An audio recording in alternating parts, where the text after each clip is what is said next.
Thank you, everyone. Good morning, respected dignitaries, esteemed guests, faculty members, media representatives, and dear audience. I am Radhika Deshpande, and on behalf of St. Xavier's College, I extend a warm welcome to all of you to the inaugural ceremony of Viksit Maharashtra 2047, Pathways to Inclusive and Sustainable Development. The word Viksit derives from the Sanskrit word kas, meaning growth, evolution, and unfolding of potential. Sarvanja Pragatisa Marga, a path where no one is left behind. Vikas means progress, we all know that, but Viksit goes beyond that. It is progress for all. Maharashtra's journey toward being Viksit did not start today. It has been shaped by the bravery of its revolutionaries, wisdom of its reformers, and the compassion of its social leaders. Savitribai Phule, she taught us that education is the first important step toward equality. Vinoba Bhave, he reminded us that development must reach everyone, especially to those who are at its margins. Chhatrapati Shivaji Maharaj, he showed us that progress thrives on courage, unity, and visionary leadership. As the Bhagavad Gita reminds us, Yoga Karmasu Kaushalam, excellence in action is true progress. And together, we gather here to transform this message into reality through policy, innovation, cultural heritage, and entrepreneurship. विकास हा काही निवडकांसाठी नसून प्रत्येकासाठी असला पाहिजे. Development is not meant for a few, but for everyone. Today's conference is more than conversations and sessions. It is a commitment to sustainability, innovation, identity, and inclusivity. While we envision the Maharashtra 2047, let's pause and think about where we stand today and what we can contribute to one step closer. If we want Viksit Maharashtra, what role do we play in building it? This two-day national conference is envisioned as a platform to shape the roadmap for Maharashtra's development by the year 2047, when India completes 100 years of independence. It aims to envision a future-ready Maharashtra, the one that grows through innovation and entrepreneurship, strengthens both the rural and urban communities, nurtures human development, protects our environment and cultural heritage, ensures good governance, and empowers our youth. Thank you all for joining us here as we begin this journey together. असं म्हणतात, ज्ञानाच्या प्रकाशातच प्रगतीचा मार्ग दिसतो. It is in the light of knowledge that the progress path becomes clear. And with that, I would like to invite our chief guest, Mr. Ashish Shelar, sir, our rector, Dr. Father Keith D'Souza, principal ma'am, Professor Dr. Karuna Gokarna, vice principal arts, Mr. Alpana Palkiwale ma'am, vice principal science, Mr. Marazban Kotwal sir, vice principal commerce, Dr. Sanjay Parab sir, vice principal academics, Bobby Matthews sir, conveners of this conference, Dr. Aparna Kulkarni ma'am and Professor Agrima Bhasan ma'am on the stage for the traditional lighting of the lamp and to mark the auspicious opening of this conference.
May I please request Father Keith D'Souza and our principal ma'am, Karuna Gokarna, can we please felicitate our chief guest?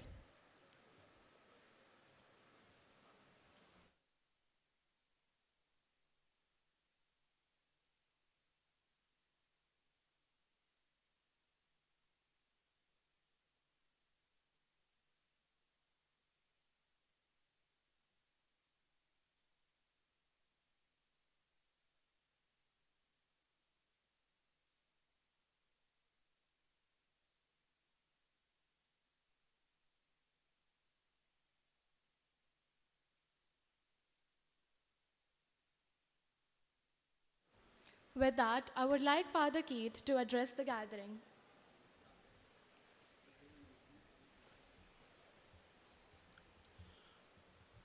We are especially honored to have Mr. Ashish Shelar with us here. This college is, as you know, is a government-aided college, and we have had very good relations with the government for many decades. So I'd like that to continue. India, India's youth are very aspirational. They are so aspirational that they want to leave the country and go abroad. So now we want to actually stem that. Now, how can we create conditions so that the best minds and hearts continue to stay in India and make India great, along with other countries? And I'm very happy that right from the Prime Minister down to our level, this has been taken on a mission mode. This, how do you make India a developed country? Because it totally, not just progress, but integral development. And there are four pillars, I think, which have rightly been chosen. And one is the pillar of growth. That's the most obvious growth, economic growth. We have been moving from a socialist model to a capitalist model. Now, how do we move gradually? Because we don't have the privilege to make that switch overnight, because we are heavily agricultural based economy. How do you move towards finance, service based economy, etc.? Many of the experts will be talking about that. The second is sustainable growth. Now, this year, our college has chosen as a theme, nurturing a sustainable future.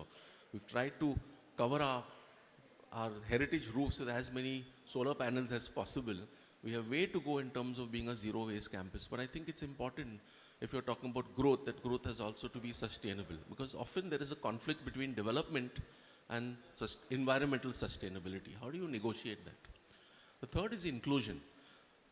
Why I'm mentioning all these points related to our college? Because we cannot expect only the government to do everything. This is not just a government project. It is a citizen project which is governed by the government. So unless we, even as an institution and as individuals, collaborate, we will not be able to take our country forward. This third aspect of inclusion is important. See, we in Xavier's are very privileged because we have people of different races, different nationalities, different castes, different religions, different cultures. It is a good melting pot. And I think India is very blessed in that sense. And we need to keep it as a blessing and not as a challenge. So how do you take everybody forward so that the economic pie, the social pie, becomes bigger and of better quality, so that more have access? This is a question of accessibility. And the last is governance. Ultimately, it's a fourth pillar on governance. What model of governance do we employ? And here, government can support projects, it can accompany projects, and it can control projects. And I do believe that you cannot have the same approach towards everybody on all institutions. Some projects and some institutions need to be supported financially in terms of regulations. Some need to be accompanied because they need to be handheld, and some need to be controlled. Otherwise, things might get haywire. Why I'm mentioning this is because, see, Xavier's is a very old college. It's a government-aided college. And I would be happy if the government brings about regulations so that we gain greater autonomy. We are an autonomous college academically, but we are yet to become an administratively autonomous college. So we are seeking the help of Mr. Ashish Shelar and others also to move towards that. Because if you want to move towards any model of development, we have to give autonomy to people. That means you have to make the red tapeism less, bureaucracy has to become less, and there has to be autonomy. Otherwise, there will not be that sense of entrepreneurship. If you want individuals and institutions to become entrepreneurs. So my plea to the government is that you support us, that you trust us, trust our processes. And together we will make not just Maharashtra great, but Bharat, India great as well. Jai Hind, Jai Maharashtra.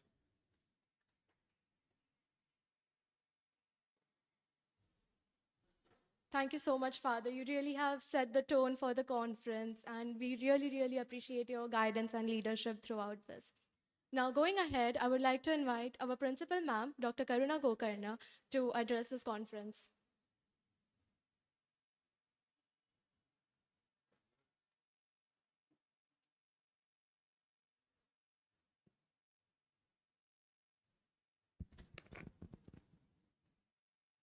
Namaskar. and a warm welcome to everyone. Distinguished dignitaries, Advocate Shelarji, respected policymakers, esteemed academicians, researchers, students, industry leaders, and all those who have gathered here. It is my privilege and honor to welcome each one of you to St. Xavier's College, Mumbai, for this two-day national conference on Viksit Maharashtra 2047, Pathways to Inclusive and Sustainable Development. On behalf of the college, I extend a warm welcome also to those who have joined as participants and will be presenting their papers to reflect on a vision, as Father rightly said, that is both ambitious and essential for our state and our nation. As India charts its roadmap towards Viksit Bharat 2047, Maharashtra, as we know, especially Mumbai being the capital of financial capital, Maharashtra stands at a crucial juncture in this national transformation. Our state, long recognized as a pillar of India's economic and social progress, must now reimagine development in a manner that is not only faster and technologically forward, but also inclusive, equitable, and environmentally responsible. The idea of Viksit Maharashtra is therefore not merely a policy aspiration. It is a call for thoughtful dialogue, innovative strategies, and collaborative action. This conference unites a dynamic group of all of us, and their collective insights will be crucial to explore the multidimensional themes of this conference, which I think in the introduction it was mentioned about the economic growth, agriculture, education to sustainability, digital literacy, culture, and governance. St. Xavier's College, Mumbai, with its 156-year legacy in education and research, remains committed to nurturing leaders who combine professional excellence with ethical responsibility and social consciousness. I hope you all know that's the vision and mission of our college. This conference is an extension of that commitment. Our hope is that the deliberations over the next 2 days will yield actionable insights, policy relevant recommendations, and meaningful collaborations that contribute to the long term development narrative of our state. We are equally encouraged by the enthusiastic response that we got to the call for papers. Selected contributions will be published in the special issue of our peer-reviewed journal, Explore, ensuring that the ideas emerging from the 2 days have a lasting impact. I extend my sincere appreciation to the conference convener, Dr. Aparna Kulkarni, and co-convener, Agrima Basin, the organizing committee, faculty, colleagues, staff members, student volunteers, whose tireless efforts has made this event possible. To all our participants and speakers, if you are here, as we begin our discussions, I invite you to engage openly, think courageously, collaborate meaningfully as we work towards an inclusive, sustainable, and globally competitive Maharashtra. May the deliberations ahead be insightful, inspiring, and transformative, leading us closer to the Maharashtra and the India we envision in 2047. Thank you. Jai Hind, Jai Maharashtra.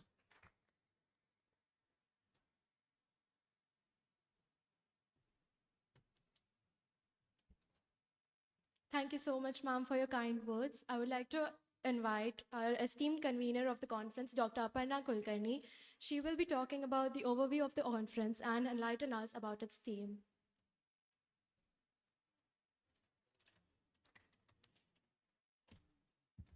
A very good morning and a warm welcome to everyone present here.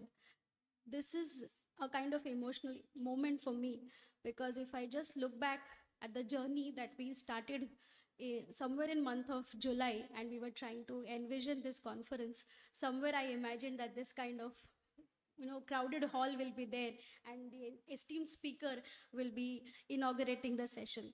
So Honorable Minister Shelarji, our father rector Keith D'Souza, our beloved principal ma'am Dr. Karuna Gokarna, and everyone present here. It is my privilege to announce that the two-day national conference is inaugurated. And I think somewhere this conference objective, the motto, is aligned with our college motto as well, that is challenging to fly. So Xavier's, that is giving roots and wings to fly to all my students, the past students, present students, and even the upcoming batches, the generations ahead. So I think this is going to give you a great platform to articulate your thoughts and to accept the challenges in future. So the intellectual premise of this conference rests on the understanding that development is always multidimensional process. It is always shaped by structural, institutional, demographic, and technological forces. As we approach the centenary of our country's independence, the concept of Viksit Maharashtra invites us to go beyond the broad aspirational rhetoric and instead engage with the analytically grounded debates informed by empirical evidence, theoretical reasoning, and interdisciplinary perspectives. So through the two-day deliberation that we'll have, we will rather answer the questions: what structural reforms are essential for sustaining long-term, high-quality economic growth? Also, how can Maharashtra reconcile rapid urbanization with ecological constraints and infrastructure demands? In what ways the governance framework can strengthen to ensure accountability, transparency, and participatory development? So I think with our deliberations, we'll be able to answer these critical questions that are very important for pursuing this very vision of Vikasit Bharat as well as Vikasit Maharashtra. So I feel extremely happy to announce that St. Xavier's College is the first academic institution to organize such academic event on the vision document that the government of Maharashtra will be giving in the public domain. So I think this is a good start to have a public dialogue, to have public conversation on this very important event. So as a convener, I feel extremely happy to welcome all of you. And I would only end by saying, कर्म योग समायुक्ता विद्या दक्ष्यम च मानवः समृद्धिम जनयन्त्येतद् राष्ट्रस्य अभ्युदयाय च. So it means when people contribute skill, knowledge, and dedicated action, they generate prosperity and uplift the entire nation. So for the development of the nation as well as the state, this is our collective responsibility, and I hope all of us are ready to take this responsibility. So thank you one and all present here, and I wish you all a day of meaningful, thoughtful, creative, and intellectually rewarding discussions. Thank you once again.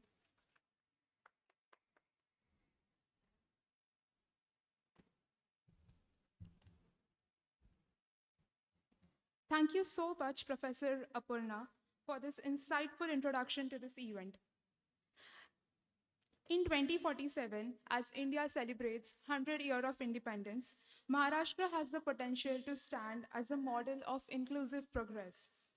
This conference is a step towards imagining that future and preparing ourselves to contribute for it.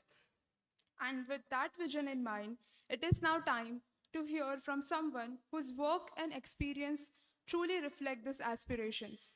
Today, we are deeply honored to have with us Mr. Ashish Shelar, the Honorable Minister for Cultural Affairs and Sports, Government of Maharashtra.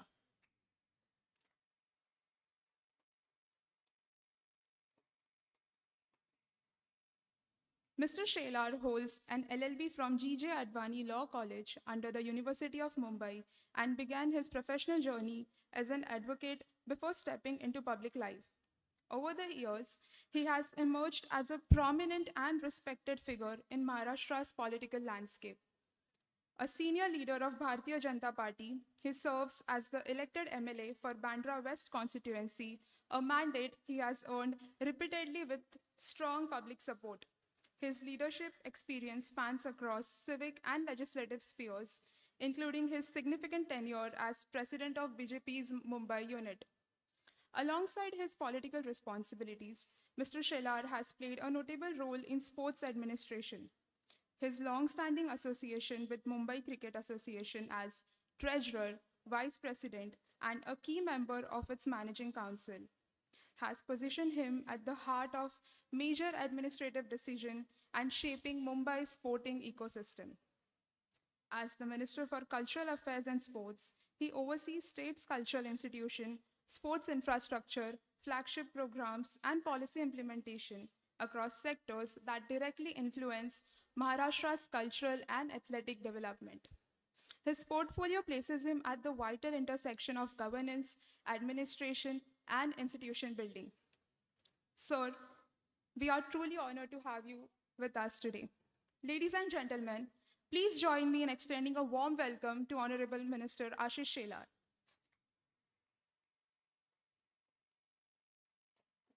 May I now respectfully invite Honorable Minister Ashish Shelar to kindly address the gathering and share your word with us.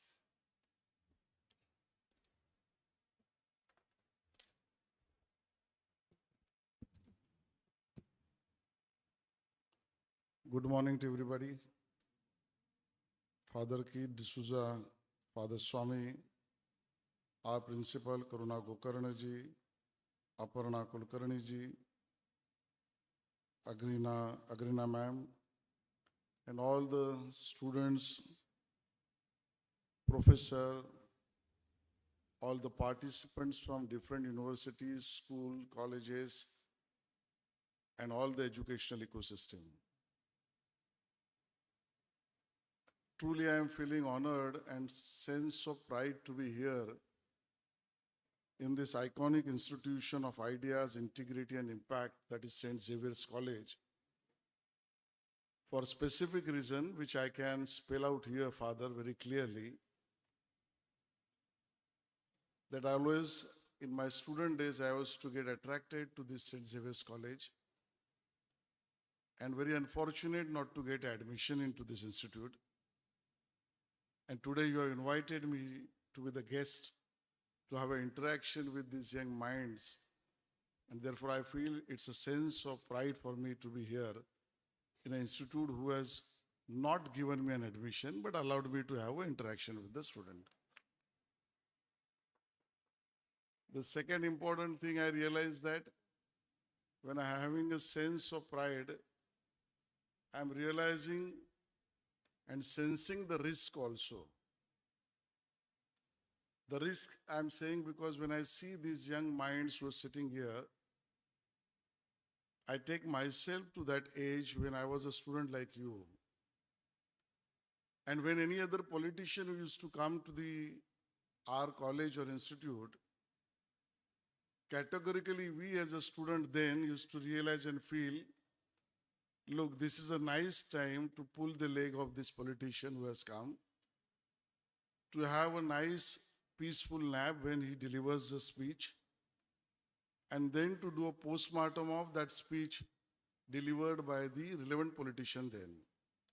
All these things, three things also applies to me when I come before you as a minister of this government, and therefore the sense I'm feeling of risk is in your hand now to protect me in a speech, after speech, or duration of the speech.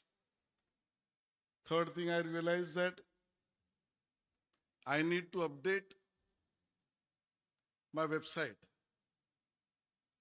because while nicely introducing myself, my colleague fellow has introduced me as a cultural affairs minister and a sports minister, which is unfortunately half truth. that I'm Cultural Affair Minister and Information Technology Minister. And I was a Sports Minister in 2018-19. So there could be a problem in my website while getting my introduction. So being an IT minister, I can confess that I need to update my website and to make it very correct that not only I am an IT minister and I was never a treasurer of Mumbai Cricket Association, but I was a treasurer of BCCI, Board of Cricket Control of India. So while saying the same as IT minister, I will request all of you also to recheck your website, your DPs, your social media accounts, whether your age, your photo, your introduction has been rightly done or no, because sometimes you may land into a situation where I am today. So in this note, I feel that this Developed Maharashtra 2047 Part to Inclusive and Sustainable Development National Conference, which has begun, I'm privileged to open the same and to have a first interaction with all of you. It has been rightly stated here that the whole nation has decided to travel in a one direction. The whole administration, political leadership, government functionaries, ideologuers, institutes, all stakeholders have decided that we need to go, we need to champion, we need to visualize one dream, that is Viksit Bharat 2047. And the reason is very simple, which we all are aware about, that when Bharat will celebrate the 100th freedom centenary of our country, we need to visualize, dream, and see the roadmap to achieve the best for our country. Honorable Prime Minister Narendra Modi ji has already given this task 5 years prior to Niti Aayog and many other institutes at federal government, central government level. We need to understand that we are a country with many states and concurrent list of constitution work together. We can achieve our dreams when all stakeholders, including all the states, come together on the same page or dreamed the same way, then only we can get the best result what we want.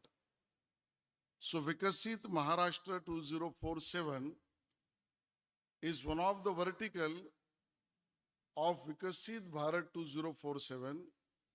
As every other state would do, Maharashtra has decided to plan its roadmap correctly. When I am going to have a discussion in this August hall about the same, I see the next generation of change makers who are sitting here, those who can move the hearts, challenge the system and build a better tomorrow.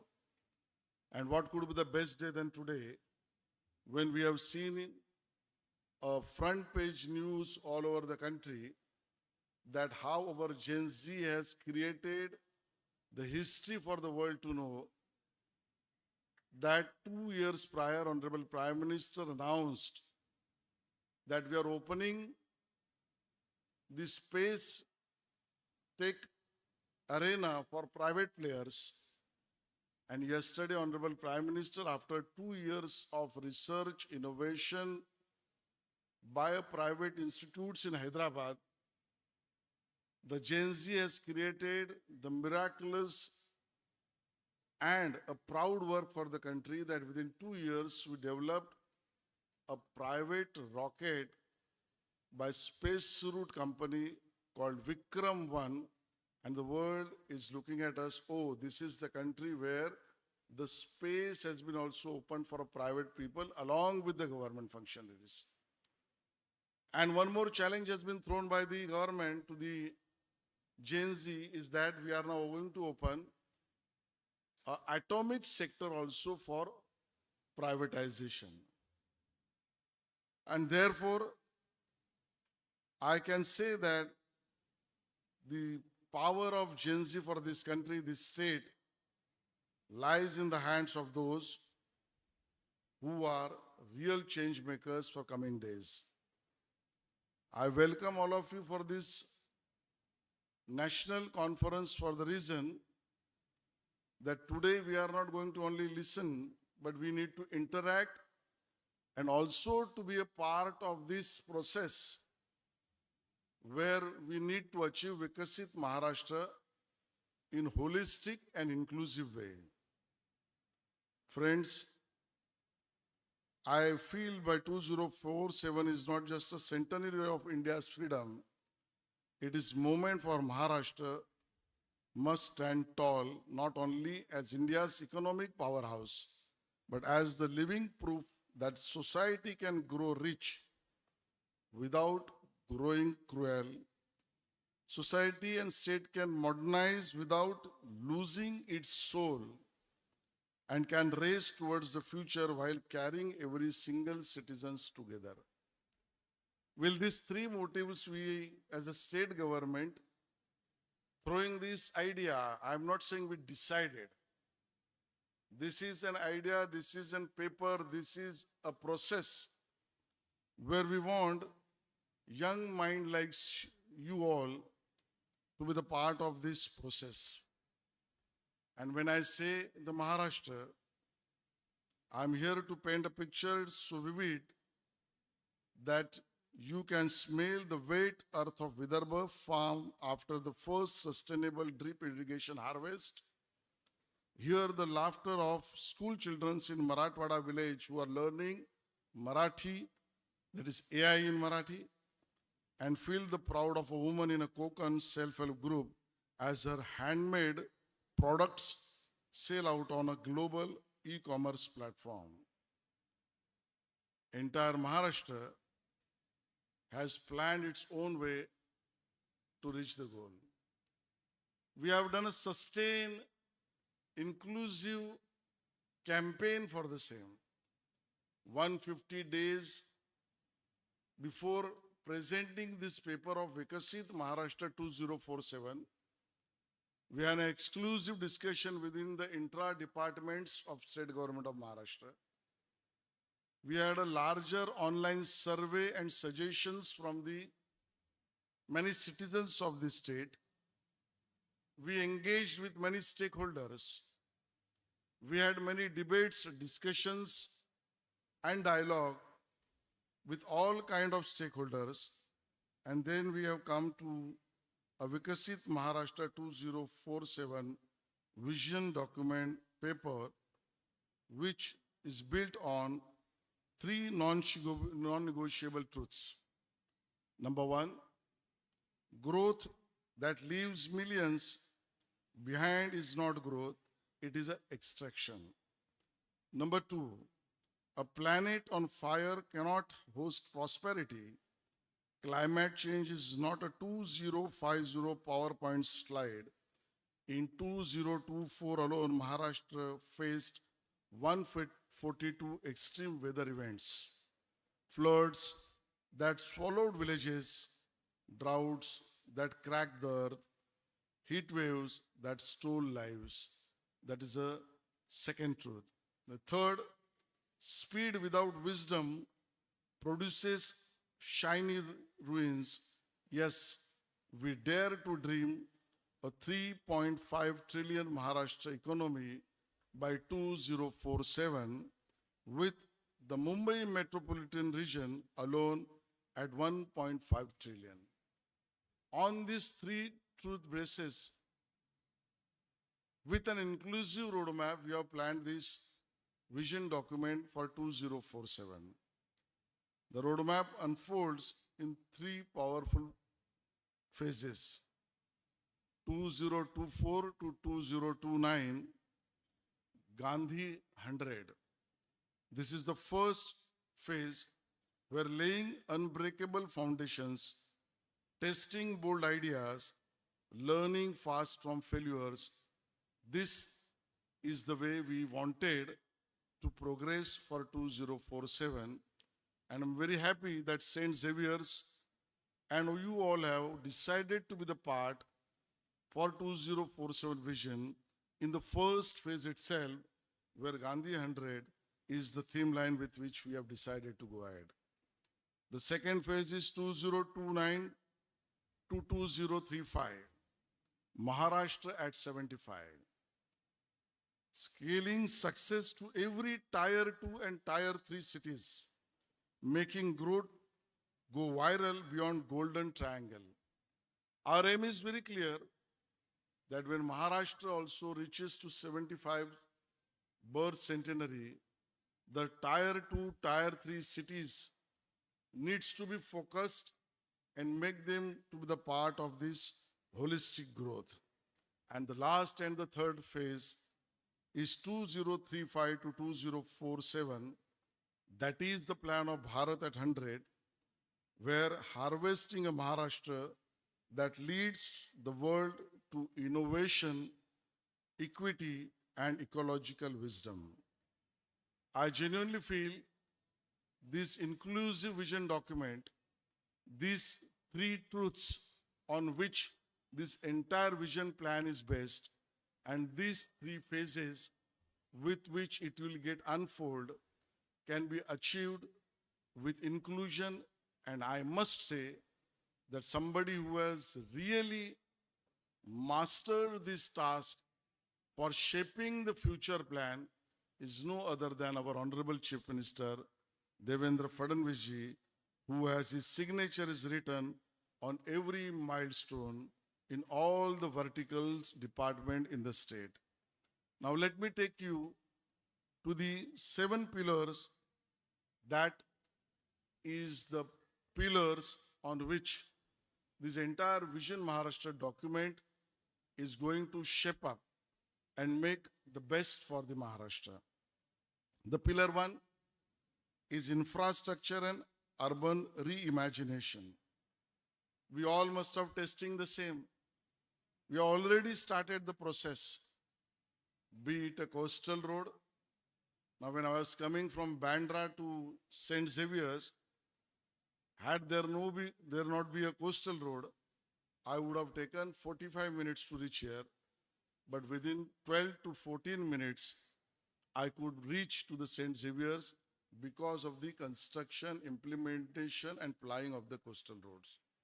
We have designed the sea link from Bandra to Warsaw, and then the third phase work has also been begun from Warsaw to Mira Road, having each places a connector by which we can decongest the cities, we can save the fuels, we can see the less immersion of carbon, and we can see the better pollution or no pollution system or less of a AQI which we are facing today. From there to many multimodal logistic park, hyper-connected metro networks.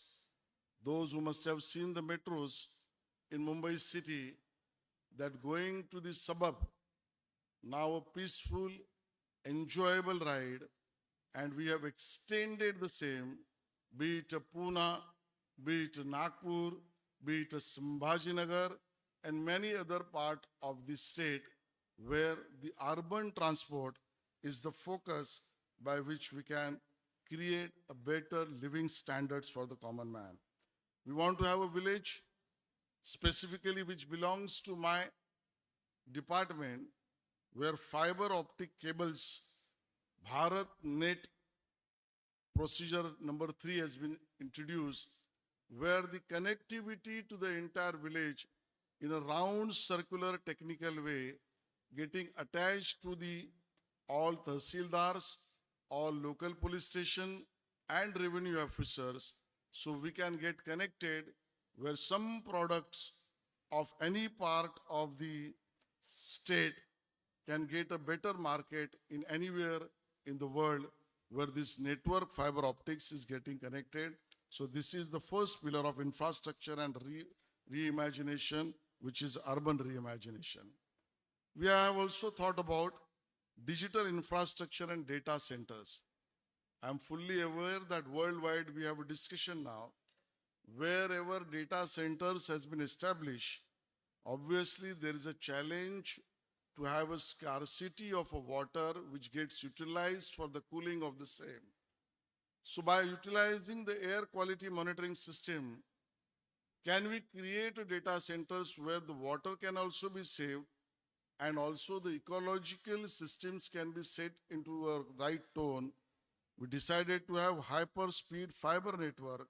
We plan to have a 6G ready towers and Asia's greenest, most secure AI-powered data cities cooled by renewable energies. So that is the first pillar on which this vision Maharashtra 2047, we have decided to go ahead, with which we have an inclusivity and discussion from all of you. The pillar 2 is agriculture and rural renaissance. We all know that we are at the mercy of monsoon, so we need to find the technological solutions and innovations. So drone monitored irrigation system. You must have seen that Honorable Prime Minister Modi ji is time and again saying drone didi, drone didi, drone didi. This is a concept by which drone monitored irrigation, micro irrigation system can save 70% of water, and that could be also used for many other livelihoods of the flora fauna to a mankind. We have decided to have cold chain grids to stop 30% of post-harvest heartbreaks. We have seen after harvesting to have a post-harvest heart waves which creates a burning effect to a farmer's pocket. We decided and planned to have a gold chain for the same, along with it FPOs and agri-tech startup. So that is the second pillar, agriculture and rural renaissance. The third and important pillar is education and future-ready minds. By 2047, the roadmap is clear. As we are having autonomous status to St. Xavier's, the process to link the jobs, job creation and education, along with the same, best of the world to come to the country and to the Maharashtra.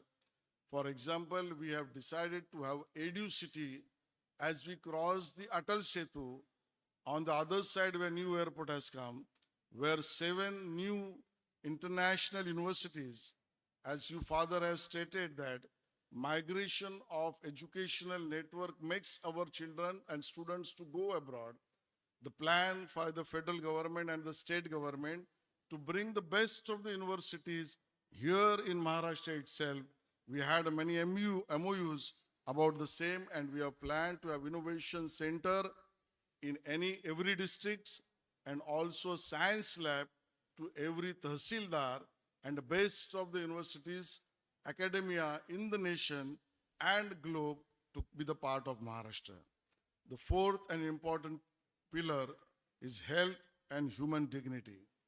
As we know that the country can progress where the citizens get the best of the facilities for their own people to have in a better way, to have their better health system. So primary health centers will be upgraded as mini hospitals to have a public-private partnership roadmap to bring the best of the technologies, expertise, ecosystem, having the more number of IIMs, AIMS, more seats to be awarded for the medical education, to many other things that has been planned as the pillar 4, that is health and human dignity.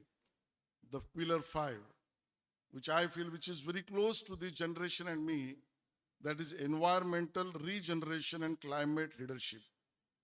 Net zero 2047.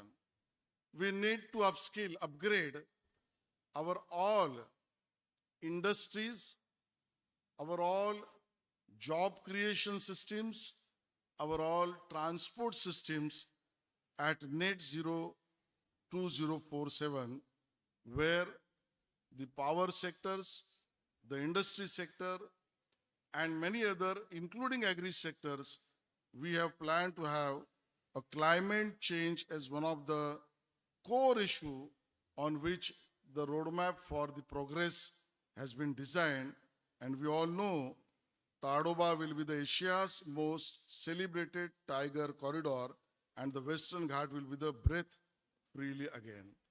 So in that perspective, this pillar 5 will have a holistic approach of the growth with the environmental issues to be taken into the consideration. Pillar 6, that is economic diversification and innovation explosion. We have planned to have electric vehicle industry to be the part of Maharashtra, biotechnology industries to be the part of Maharashtra. We already started AVGC sector to come in Maharashtra. As we know that there is IIT, that is Indian Institute of Technology. We have IIM, Indian Institute of Management. We have started the first of its own kind, IICT, that is Indian Institute of Creative Technology, to attract audiovisual, gaming, and all other industries, animations to be the part of Maharashtra. Along with its space tech startups to women-led industry innovations, that is the part of this pillar 6. As I have rightly stated at the beginning, we want to have a development, virasat se vikas tak. We cannot forget our soul. So cultural infrastructure is very important part. So having a drama theater in all the districts, making the better facilities of film cities in Mumbai at Goregaon, new film city at Nasik, coming film city at Ramtek, Nagpur, the VFX centers to technologically upgraded mechanism to attract the world's creative drama film industry with the part of Maharashtra. And my close to heart project, first time in Maharashtra, will have the Museum of Maharashtra in a BKC to get completed in this time to showcase the world how culturally rich and deep the Maharashtra is. The last pillar is about the governance that serves, not rules. We have decided and we already started. We entered into an agreement with Meta that these services, around 150 services, be it a birth certificate, be it your caste certificate, be it your many other parts of documents which we want to have for our own purpose, gets circulated and generated online, and with an MO with Meta, will have to be delivered on a WhatsApp. So the citizens get the services which should be online for better governance. Friends, I have many more things to say, but Gokarna ma'am has so briefed me while coming here that I should be precise in my deliverance and to have more discussion in a debate with you. So outer line of Viksit Maharashtra 2047, from where it draws, that is a Viksit Bharat 2047. The second is the process, which is an inclusive process of 150 days, surveys, discussions, dialogue. The 3 truths on which it has been all decided about, and also the 3 tasks on which it has been built on, and the 7 pillars on which it has been designed. I am keeping it open for all of you to understand, to participate, to guide, to help we all to achieve the best for the Maharashtra. Thank you so much for having this patience hearing. Thank you. Thanks a lot.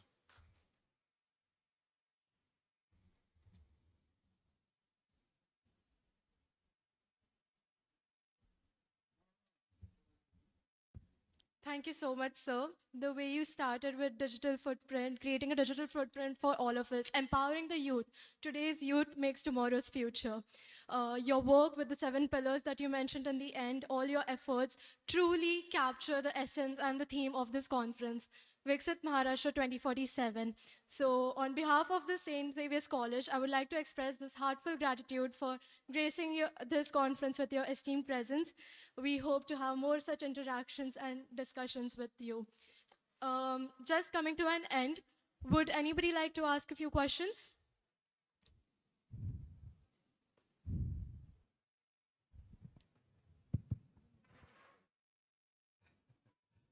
I was telling the father that I was very precise for the reason I wanted to hear you out.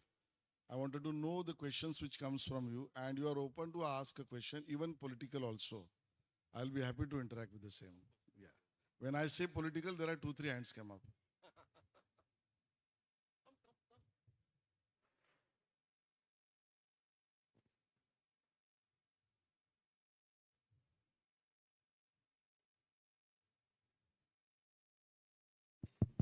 Good morning, sir.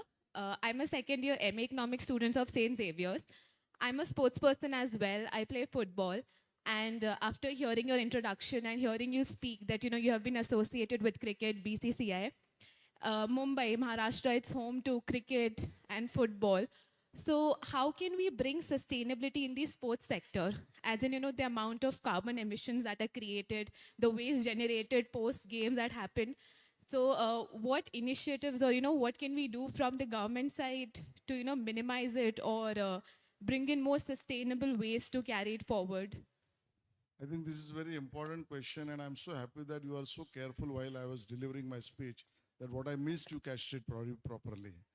And you can sit, please.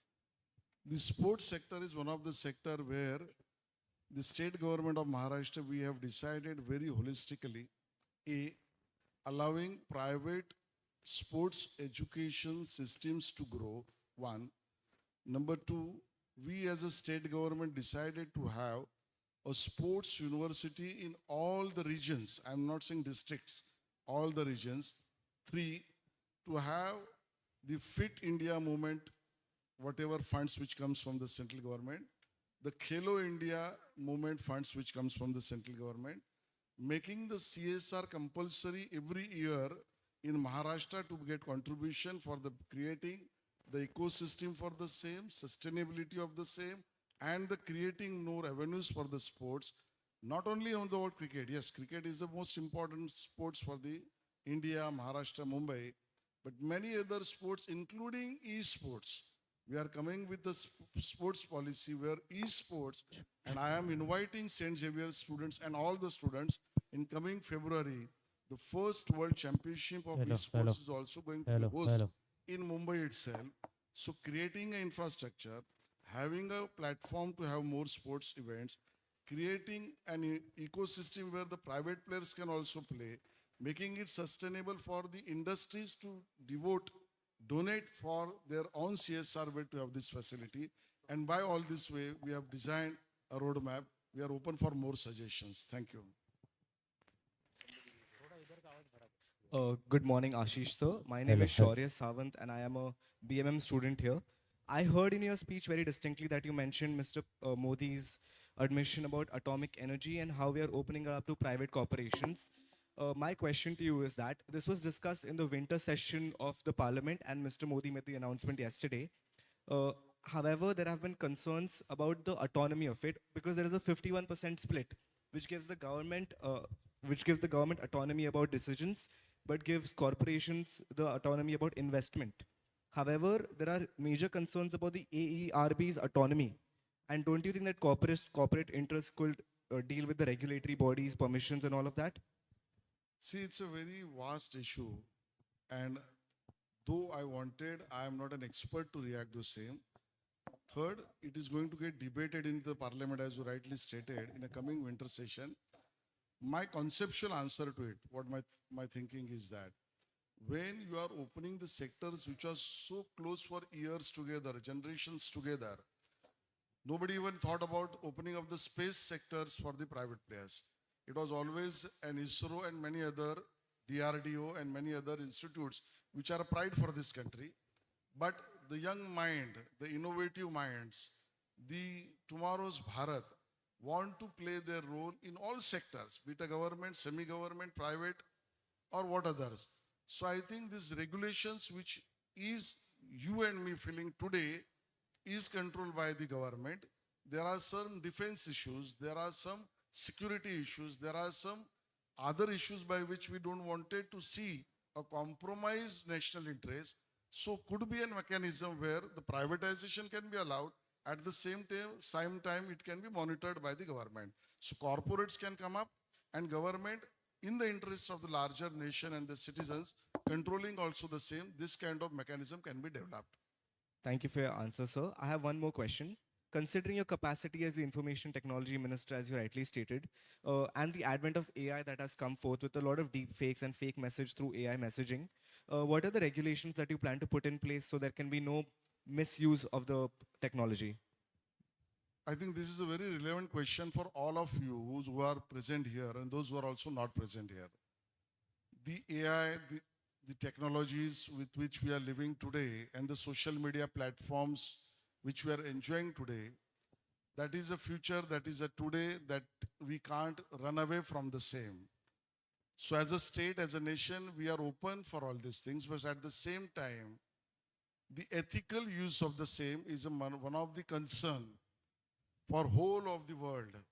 As you must have seen that our Prime Minister has also spoke about the same in a G20 summit, which has happened last week, where it has been discussed that how the technologies, this AI can be used with more ethical way, because as you are rightly stated, from misinformation, spreading wrong information, from deep fake to entering into the privacy, making the business run haywire, and also to lead our personal life into a public where we get shamed and defamed can happen all this way.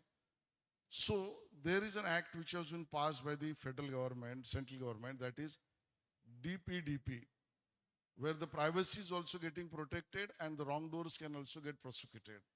Of course, one can't claim that this is a foolproof act. We need to have more debate on the same. If I'll take a minute or two or more from you for this, that one article which I came across, I am not claiming that this article, what I've read, is the truth, but I'm only sharing the article, which is, I feel, my request to all of you, please understand the concept and the theory which has been happened to one nation, which has been said by this article. We have seen that what has happened in Nepal. There could be many other theories, so I'm not claiming what I'm saying is the truth. Again, I'm saying the Gen Z and those people who came on the road, they agitate, and the youth have seen that the destabilization of the government and harmony is at the stake, and the peace has been evaporated in that country. That article states that how the social media has been smartly used. That the social media companies which was running the business in that country, the government then, Nepal government, had an interaction with the social media company, be it a Facebook, X, Insta, many other things, that you do a business in my country, you please open up your office in my country, share the revenue and profit with our countrymen. With this, the issue got triggered. And then, as we know, that the Twitter, that is X, has its own algorithm where hashtag has been created in a different language with the same motive and gets circulated or posted from different space. The algorithm of X catches it up and they promotes it. So as rightly done, from 1,500 places in Nepal, a hashtag has been created. It has been propagated against their government, how it is anti-democratic. And when the algorithm catches from different languages, from different locations, this hashtag has been spreading and posted.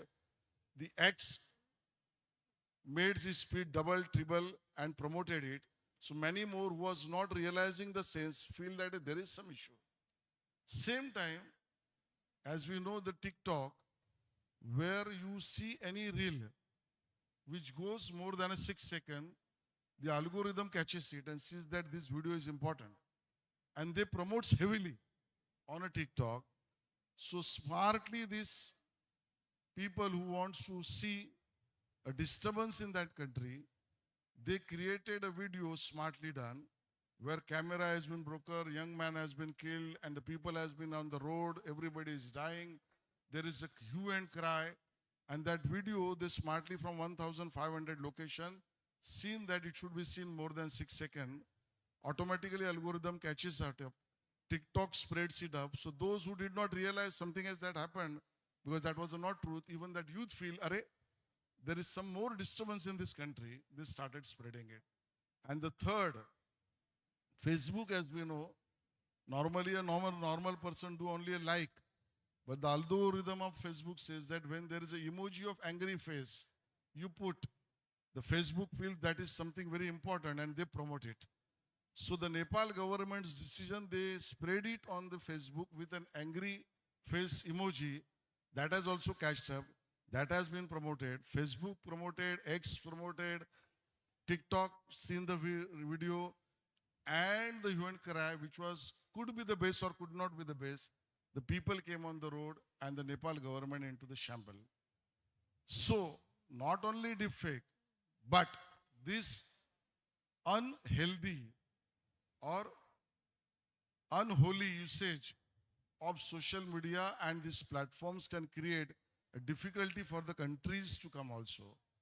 So this kind of discussion and debates and conferences can make us all aware that our Gen Z, my request through you and for you, that get equipped about the true information, debate about the same, react it correctly, but let's have an ethical usage of the same and make India and Maharashtra progress. Thank you so much, sir. Good morning, sir. Yeah. Yes, yes, Yes, go sir. ahead. I would like to ask you one question, sir. Before that, I heard your vision. It was very fantastic about the Maharashtra for inclusive development and 2047. But one question I have in mind that how you are going to address the marginalized class section problem like in this development process. I'm talking about the transgender community. Uh, their number is very large in Mumbai and the suburb Mumbai area. Then we are having the Koli community, those who are also suffering because of this coastal development project and different kind of the new development project which government of India as well as Maharashtra government has announced. Also, I'm talking about the migrators, those who are doing migration in a large number in Mumbai and the other cities also. And in the coming time, as development is going to increase, this is going to increase also. So how you're going to address these three things with the help of your policies? Very important question, and as rightly stated, we need to be inclusive, which I was so saying again and again in my speech. And when I'm saying inclusive, we have also thought about all these sectors and the people, be it a migrant, be it a transgender, be it we call it as a Bhumi Putras to many other, be it a tribal area, be it a coastal area and many other parts. You know, there is an economy called a blue economy. When I'm coming to a Kolis or a Bhumi Putras, there is a plan of blue economy which has been mooted by the central government where the technology can give the best for their making their business easy. One, the fisheries, the water quality, sea water quality, the access to the fish farming, the private farming, even the farming of the fish and many other things into the rivers, into the dams, creating more opportunities for the Koli community to many other. I'm not explaining all the things. This has been taken into consideration. And when I'm talking about inclusive growth, inclusive development, yes, be it transgenders or many others who are lacking for the years together from this development process. When I'm saying about Pradhan Mantri Awas Yojana, it will be given to all, including the transgenders. When I'm saying there is a reservation will continue, the reservation can be given to everybody, including all the marginalized communities. When the law has been passed, even in the private industries, the reservation and the protection of the growth to this inclusive growth, it has been come to the all sectors, including marginalized things. And I feel migration is an issue which is a process where needs to see a human angle first, development is important, and the growth is the third, where migrant is also part of it.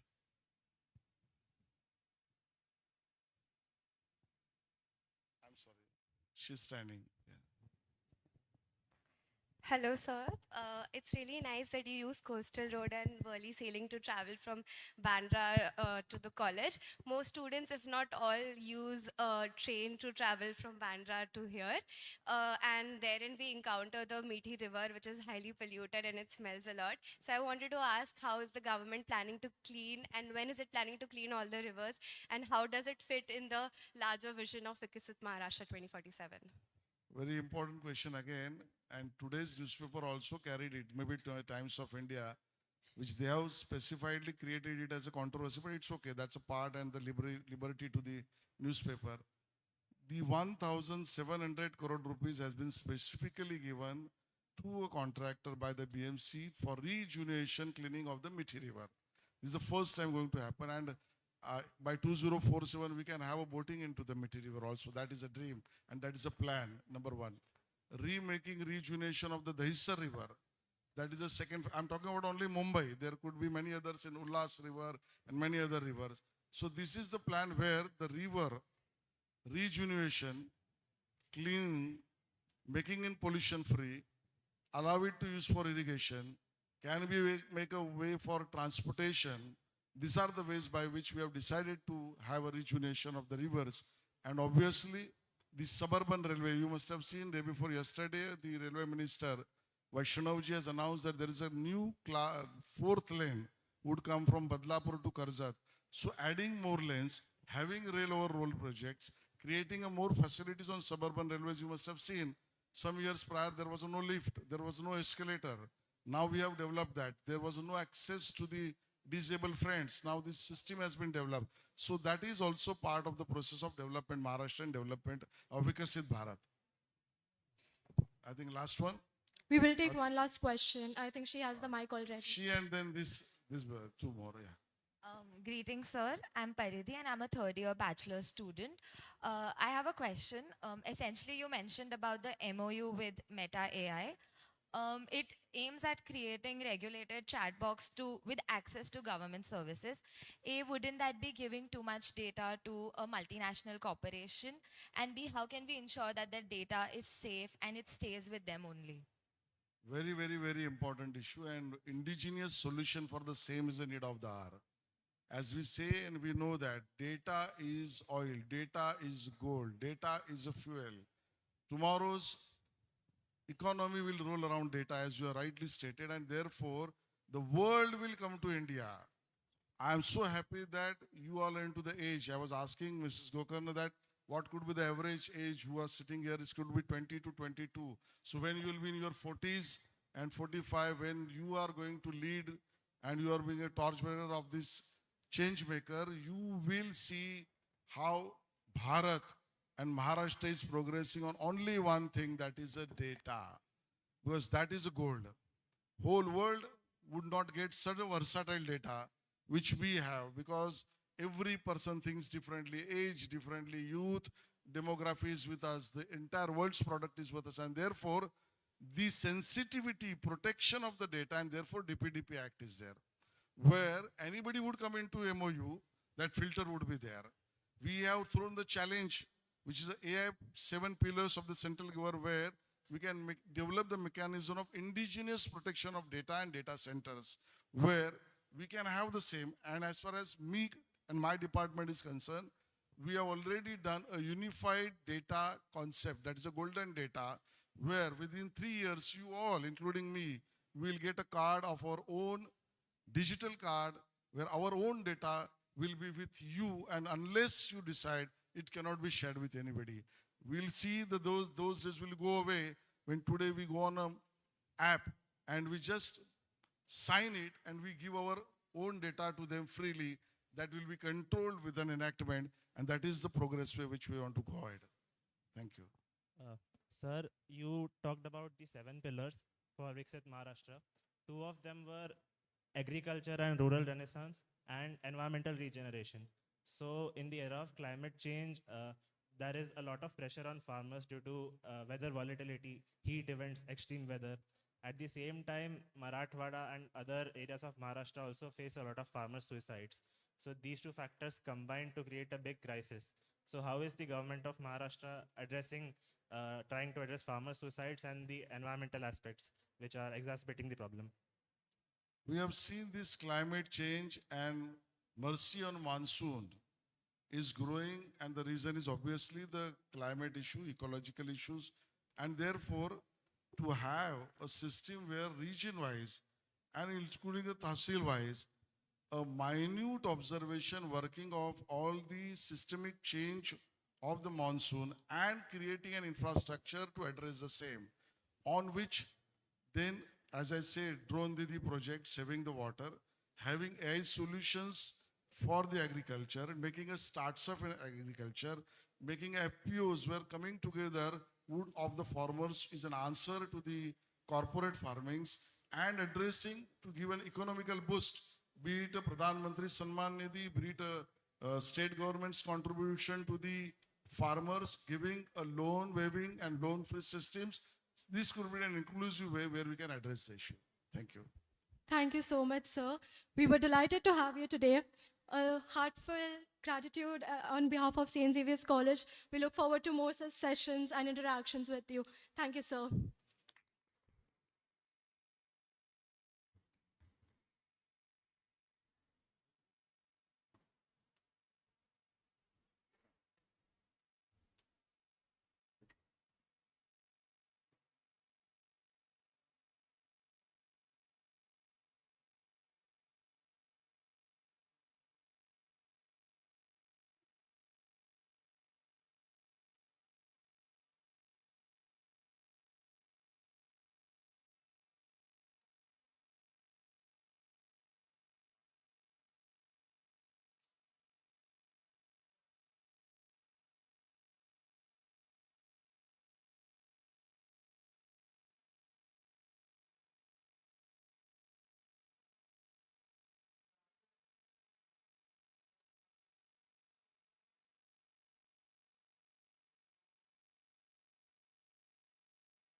Ladies and gentlemen, we now move to the next highlight of day one, our keynote dialogue, a conversation that aligns directly with the vision of Viksit Maharashtra 2047.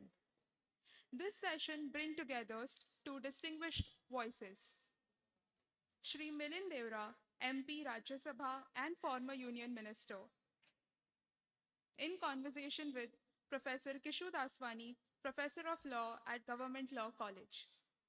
I now invite our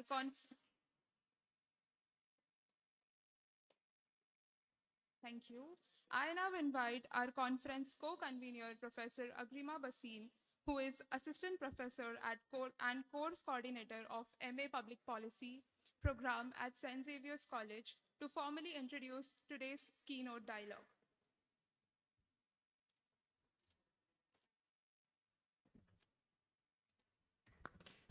Thank you, Prachi and Radhika. Good morning, everyone. I'd like to welcome you once again to this two-day national conference. And a hearty thanks for joining us from across departments. It gives me great pleasure to welcome you to this keynote dialogue that brings together two voices deeply engaged in the future of our state. With a round of applause, could we welcome Rajya Sabha MP, Mr. Milind Devra, who's amidst us. A few words about Mr. Devra. He was the former Union Minister of Communications, IT and Shipping, elected Member of Parliament from South Mumbai at just the age of 27. He went on to serve 2 terms in the Lok Sabha in 2004 and 2009, known for his clarity and forward-looking vision in public life, which he doesn't hesitate to articulate. Consensus and dialogue have been Mr. Devra's bedrock. After the 26/11 attacks, Mr. Milind Devra was among the few politicians who openly expressed shame, demanded accountability from his government, and offered practical ideas to make Mumbai safer, a rare act of courage in public life. As Minister of Communications and IT, he pushed through bold reforms, including enforcing strict telecom tower radiation limits, taking on powerful telecom companies in the interest of public health.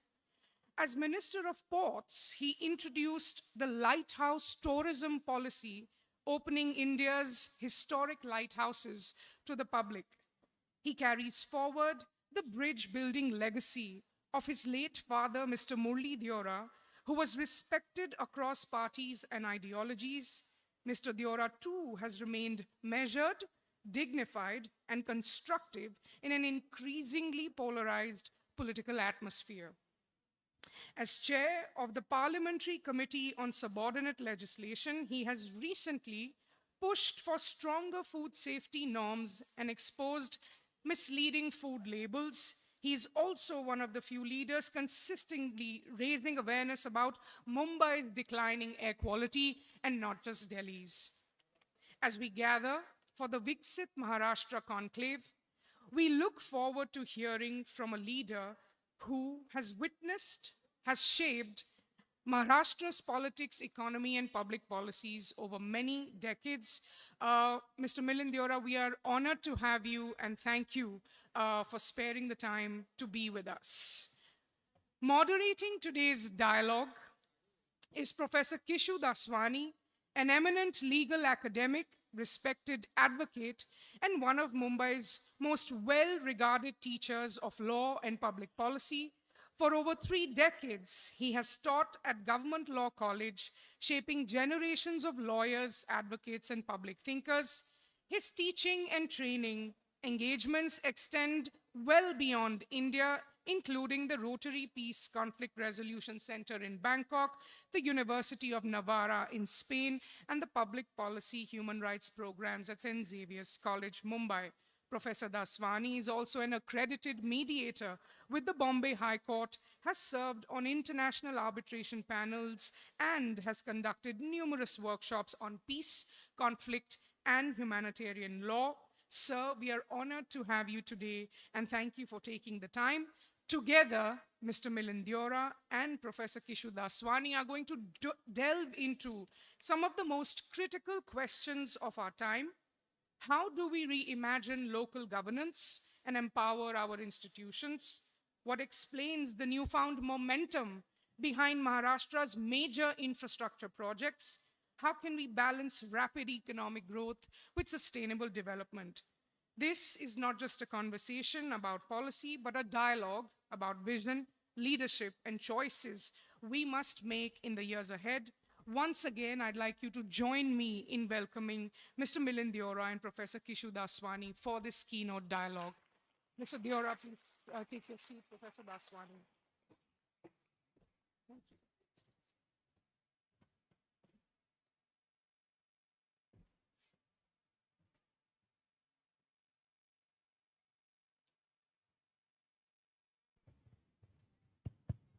Okay, good morning, everybody. I don't know who I'm talking to, because when this gentleman entered here, he said, "See, I'm on time. I'm not a politician." And you know, I got these hosts of questions to put the politician on spot. Now I'm a little confused, but let's get down to brass tacks. Mr. Deora, should I call you Milind or Mr. Deora? Milind. Okay, well, you're younger to me, I'm guessing. Yeah, definitely, you look younger. Yes. Okay. So Milind, you first came into politics at the young age of 27. You know, that's just slightly older than some of the people here. That was the year 2004. And we are now in 2025. And I do want to tell you that Milind has been a Bombay boy. He went to school and college in Bombay, so he's one of us. Okay? How do you changing between 2024 and 2025 from a personal perspective as well as from the political perspective, looking downwards and looking upwards? Thank you, Professor Vaswani. Firstly, good morning to everyone, and it's a pleasure to be back at Xavier's College. I'm grateful to my friend Agrima Bhasin for inviting me here today and to meet young students, Xavierites, the future of Mumbai, Maharashtra, India, and beyond. I suggested to Agrima and to Kishan that we should have a fireside chat rather than a monologue. Dialogue is usually more informative to students. You can get to ask more questions, cover more topics. You're right, I did enter politics at the age of 27 in 2004. I had the privilege to represent this constituency, South Mumbai, which I believe is the country's most diverse constituency. It's diverse from an economic point of view, it's diverse from a social point of view, it's diverse um, from a cultural point of view. You have every community across India living in South Mumbai. And to answer your question, what have I seen that has changed? There are some positives, there are some negatives. Now, Agrima spoke about in her introduction that, I'm raising the issue of air quality. Now, that is potentially a negative. That's something which has worsened in the last 20 years since I first got into politics at the age of 27. But a reason that it's worsened is because there's been a huge push towards infrastructure growth. And unlike Delhi, where I spend a lot of time to attend parliament, where the primary cause of air quality is largely linked to stubble burning in states like Punjab, in Mumbai, the biggest contributor to the deteriorating air quality is largely due to construction dust. Big reason for that is infrastructure projects. A big reason for that is a real estate boom that's taking place, road digging. So I would say that in the last 20 years, the positives about Mumbai far outweigh the negatives. And the biggest advantage is that the city is finally, and this is something which pained me 20 years ago, because 20 years ago when I fought my first election, the issues I raised, which were beneficial for the city, were what were then called the Trans-Harbour Sea Link, which is now the Atal Setu, which connects Mumbai to the hinterland, public transportation to decongest the railway network in the form of metro. And these issues took a long, long time due to several issues which we can talk about. So today I'm very pleased that a lot of the projects that I have been fighting for the last 20 years are finally seeing the light of day. Some of them have been completed. Some of them, like the Navi Mumbai International Airport, will be completed. And I can proudly say that a city like Mumbai, which has certain disadvantages, mind you, compared to a region like NCR, which is the National Capital Region.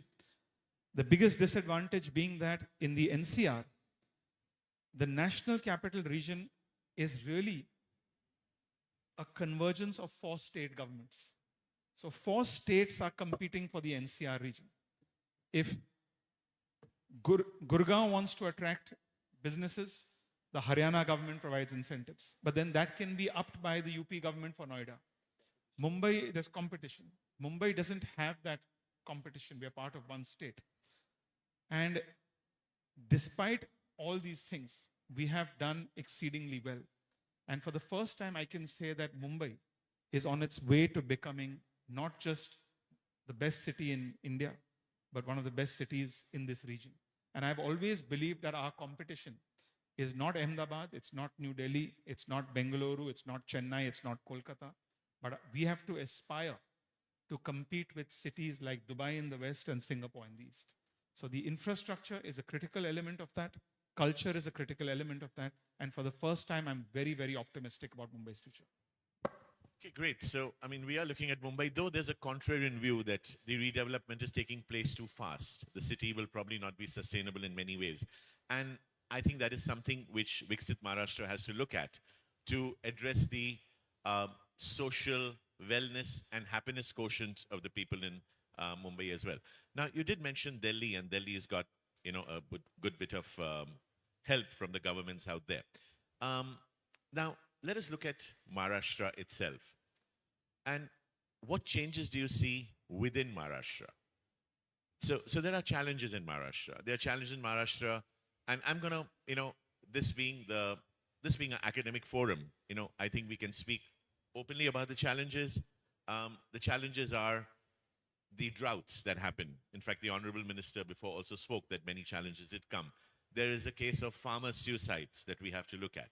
So how does Viksit Maharashtra or the development really try address these basic level issues before going up into the high-rise issues? Look, what is your my personal take view on is, this? Yeah. and this is coming from experience of 20 years, I think a fundamental difference, and not to sort of make a political point, but a fundamental difference is that there is now convergence between the political leadership in Maharashtra and the political leadership in New Delhi.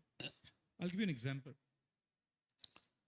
To bring real estate prices down in a city like Mumbai, you need to free up more land. One of the ways to free up land, which has been talked about for 40 years in our city and in our state, was to build the Atal Setu, to connect Mumbai to the hinterland. To make that feasible, you needed to have an airport as well. I have seen in previous governments a huge difference of opinions within the state government, within the central government, between the state government and between the central government. I don't see any of that today. I see a clarity wherein one can tweak certain visions. One can say, let's do this, let's not do this. But once the state and center are on board that this is our vision for the city and the state, there is complete convergence. Everyone plays ball, everyone moves ahead and implements it as quickly as possible. So political leadership, which was lacking earlier, I think today we have political leadership, we have political convergence. While you're right that Maharashtra has its own problems, we have a severe issue which leads to drought, farmer suicides. I'm largely, my focus has always been around Mumbai and the Mumbai metropolitan region. And the Mumbai and the Mumbai metropolitan region is a humongous growth driver for the state of Maharashtra, for India as a whole. And we must keep in mind, if we really zoom out of Mumbai, Maharashtra, and even India, when you look at the world and you look at the rate of urbanization that's happening, now this is something, unfortunately, we can't stop. I say unfortunately because I believe in the transcendental movement that happened in the US, the romanticism that happened in Europe before that. It's beautiful to go out, live in a farm, to be connected to nature. But people are moving to cities at a very rapid rate all over the world. The fastest urbanizing economies in the world are India and China. China had a very different model.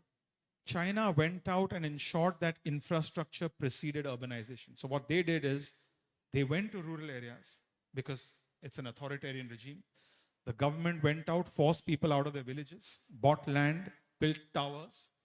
And as a result of that, you have several ghost cities all over China, which are not occupied by people. In India, the model is we kind of, infrastructure follows development, if you will. You will have many airlines and then you realize you need to build more airports. You have high urbanization and then you realize you need to improve infrastructure in our cities. That's the way the Indian model works. That's a democratic model. But when we have such a rapid urbanization, the growth engines of our future are going to come through urbanized economies. And we are now quickly the biggest contributor of our economic growth, of new jobs, is the service sector. And the services sector will really come from cities like Mumbai, from regions like the MMR region. So when you ask me this question, to go back to the first question, what has changed? What are the concerns? Yes, there are concerns. There are big issues that Maharashtra is confronting. But if we can create engines of economic growth, engines of economic prosperity that allows the state to absorb urbanization in a way that gives dignity to each person. If somebody comes from a rural part of Maharashtra into a city of Mumbai, can we ensure that they have access to affordable housing, that they live with dignity, that they live in a large enough space? These are the issues that I think we are working towards and that we are achieving significant progress on. Well, very, very valid points you made there. How Mumbai drives Maharashtra, Maharashtra drives India. Because if I do have some statistics here, the per capita income of Maharashtra is USD 4401, and the per capita income of India is 2,800.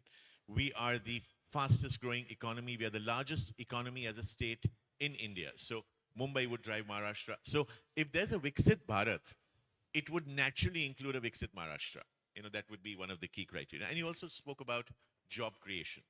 Now, we heard from the Honorable Minister before the 7 pillars of Viksit Maharashtra and how it's going to grow. So since you are well versed with the IT industry, so I'm going to ask you a question related to AI, and my questions are not going to be easy. Why should they, right? Yeah. So now we're looking at a growth where we are going to make Maharashtra into a 1 trillion economy by 2029 and a 3.5 trillion economy by 2047. It's very aspirational. It's very aspirational. And for that, we would have to create 10 to 12 lakh new jobs every year. We would also have to have a growth of almost 12%, which is way more than the national growth. Now, my question is twofold. How do you find Maharashtra most equipped to deal with this challenge? Because if India has to grow, Maharashtra has to grow. We are contributing 14% to the national domestic product. So what are the benefits Maharashtra has right now that will catapult Maharashtra, consequently India? I think it's a very good point that you made, because And sorry, the question also being with AI coming in, creation of jobs, as you said, in the service sector. So, I mean, it's a difficult question. That's a loaded question, because is AI going to create jobs, take away jobs, is a separate debate. But Maharashtra is very well poised, because I don't know if Mr. Shelar, I came in a little late. I don't know if he was talking about the fact that, you know, in the US, for instance, actually, I don't know if people know this, but 13% of the world's data centers are in one state in America, in Virginia. And in Maharashtra, I think we have about 40% of the country's data centers in Maharashtra. So actually the raw material for artificial intelligence in India resides in Maharashtra. So we are actually very well poised as a state to take advantage of that. We have some of the best IT parks. We have some of the best infrastructure. When I say infrastructure, I'm not just talking about roads and public transportation. I'm talking about the fact that we have the best telecom connectivity. We also, because we're a coastal city, we have the best submarine cable connectivity, where we are a landing station where submarine cables that go under the water, under oceans, that connect continents, that connect countries, land in Mumbai. And most importantly, we have the best human resources. So, in my opinion, you need these critical ingredients to ensure that you perform exceedingly well when it comes to creating jobs in the IT sector. If you ask me, you know, is AI going to be a job creator, job destroyer? Yeah, the honest answer is nobody has an answer. The greatest technologists, the greatest thinkers in the world, nobody has an answer to that. But my personal view is that every new technology, every time there's been a new technology, when you go through history, when the telephone was invented, people said it's going to destroy jobs. When the airplane was invented, it's going to destroy jobs. But every new technology comes with new challenges and it creates new opportunities. So I'm more optimistic about human potential. I think certain jobs will certainly die. I would be more concerned, more than AI, about applications that AI is going into and how they would take jobs. For instance, there is a humongous revolution taking place in the world in an area called humanoids, which are essentially robots. And these are extremely intelligent robots. There are companies in Europe, there are companies in the United States, there are companies in China that are driving innovation in these areas. Some of these robots, these humanoids, are as tall as people like me. They're life-size humanoids, life-size robots. They can do away with what humans can do. With artificial intelligence built into them, they have the ability to take decisions very, very quickly. And I can see these humanoids coming in stream in the next few years. I think in the next 2 or 3 years, you will start seeing Western countries, you will start seeing China replacing humans with humanoids. India doesn't have a problem that other countries have, including China, where they have an aging population. We still have a very young population. But in countries like China, Europe, Japan, United States, Korea, you have a very high aging population. People are retired. People need care. There is a pushback against immigration. Where do you find a person to take care of that senior citizen? People are looking for solutions through robots, through humanoids. So these are all future technologies that are emerging. Another very exciting technology that's emerging, which I think Maharashtra can be a pioneer, is I personally believe that the future of a helicopter will be redundant in the next 5 years. I don't think anyone will travel in a helicopter in the next 5 years. What they call VTOL, which are vertical takeoff and landing aircrafts, electric aircrafts, not using fuel, using batteries. These are already in operation in many places in the world. They are much safer than helicopters. They can be driven autonomously. A city like Dubai should have one in the next year. A city like New York will operate autonomous eVTOL aircrafts in the next year. They're very good for urban environments. They're safe. They're silent. So these are things which we need to think ahead about.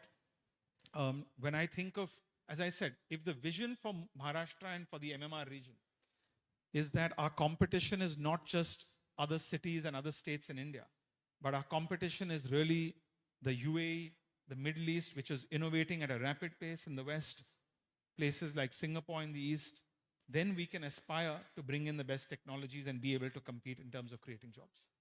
Correct. No, very, very valid points. And you did make that how we are positioned very well. I mean, in your earlier statement, you did say we have kind of a double engine sarkar. So we are able to work in synergy with the center rather than opposed to the center. Also, I mean, we do not realize how beneficial Maharashtra is. You know, Kerala is the most literate state in India.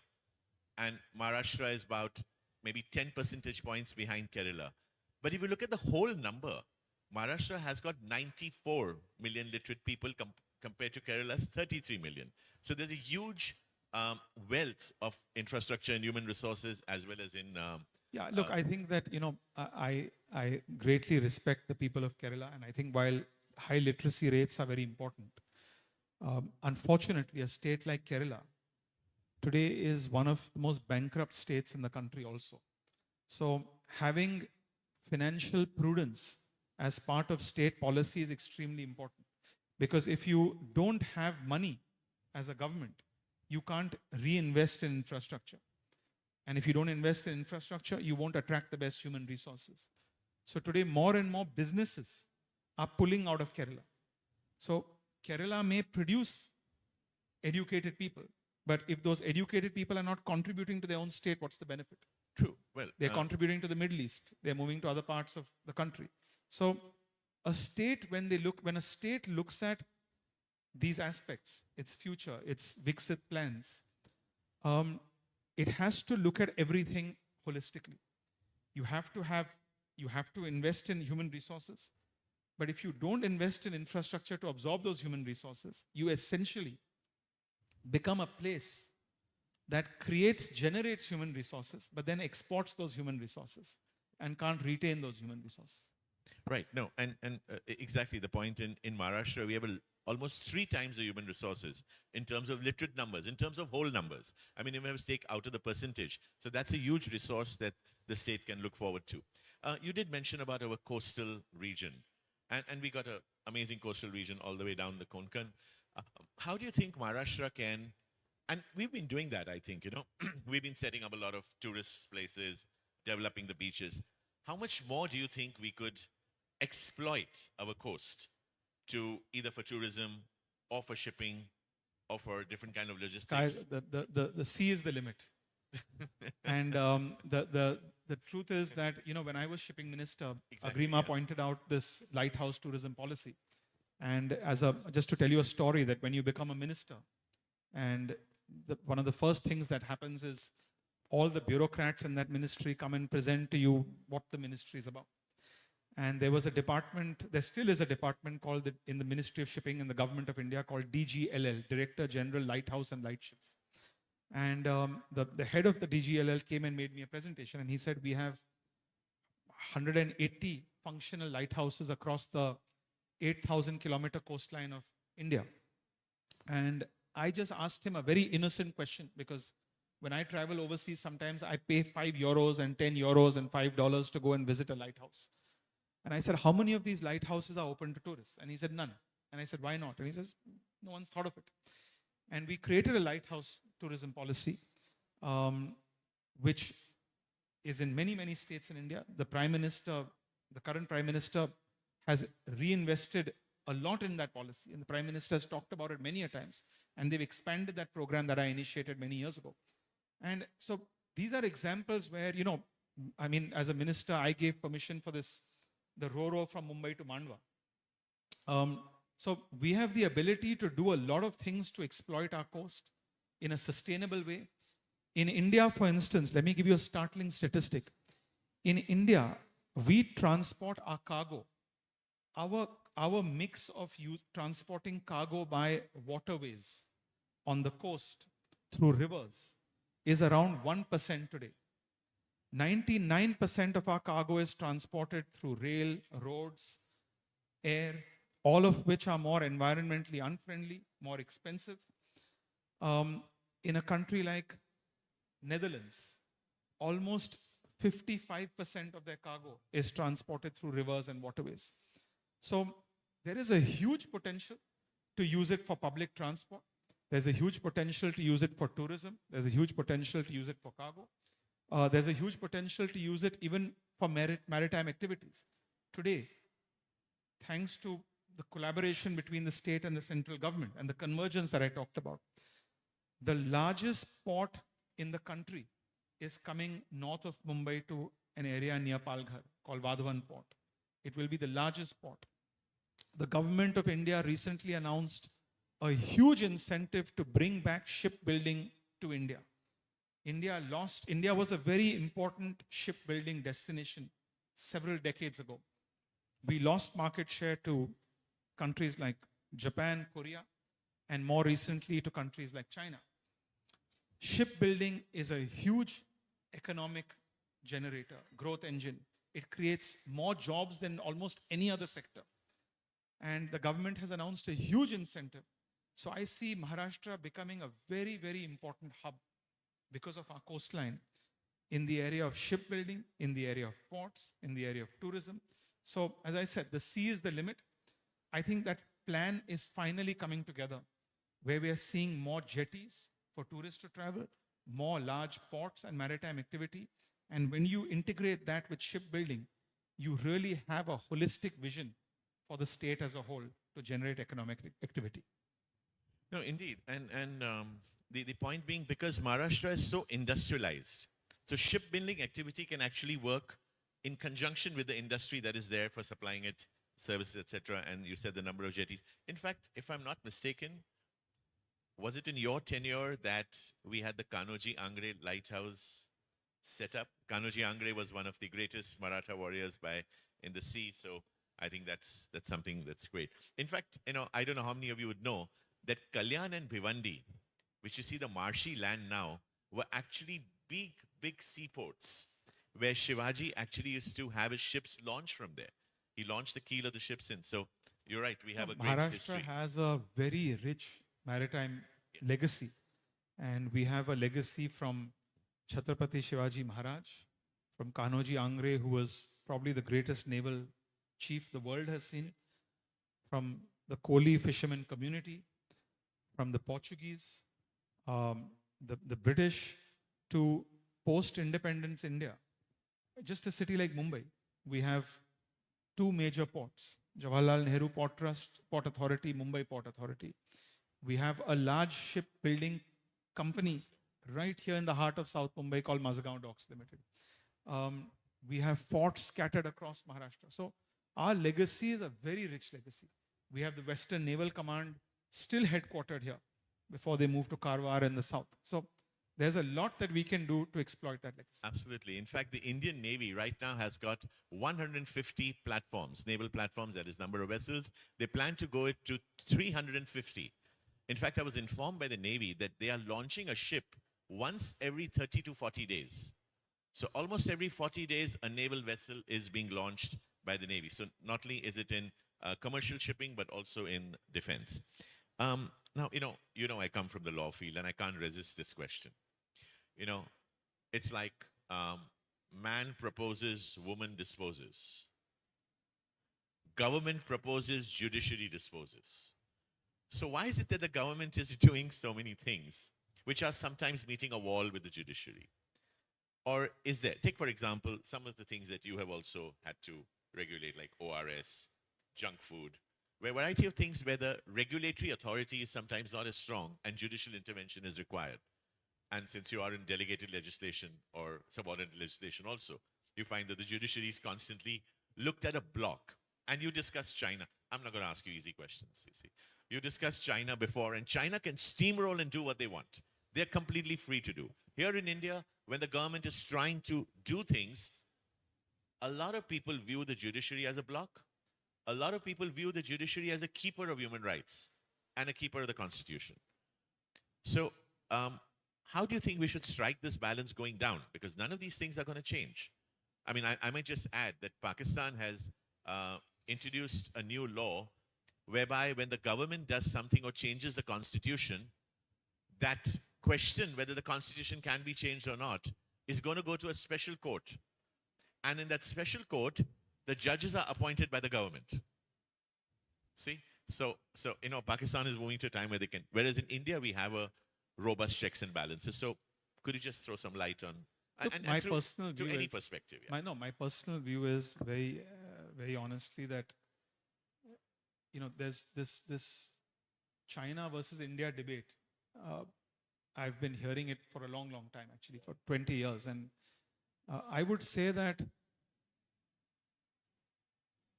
despite inefficiencies that may exist in India's system, I still, with great confidence and pride, say that I'm proud to live in the world's largest democracy.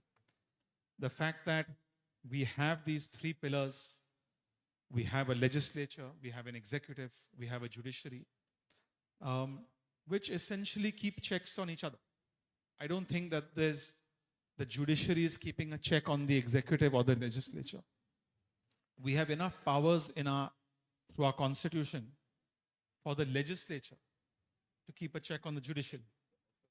Also, of course, on the executive, but also on the judiciary.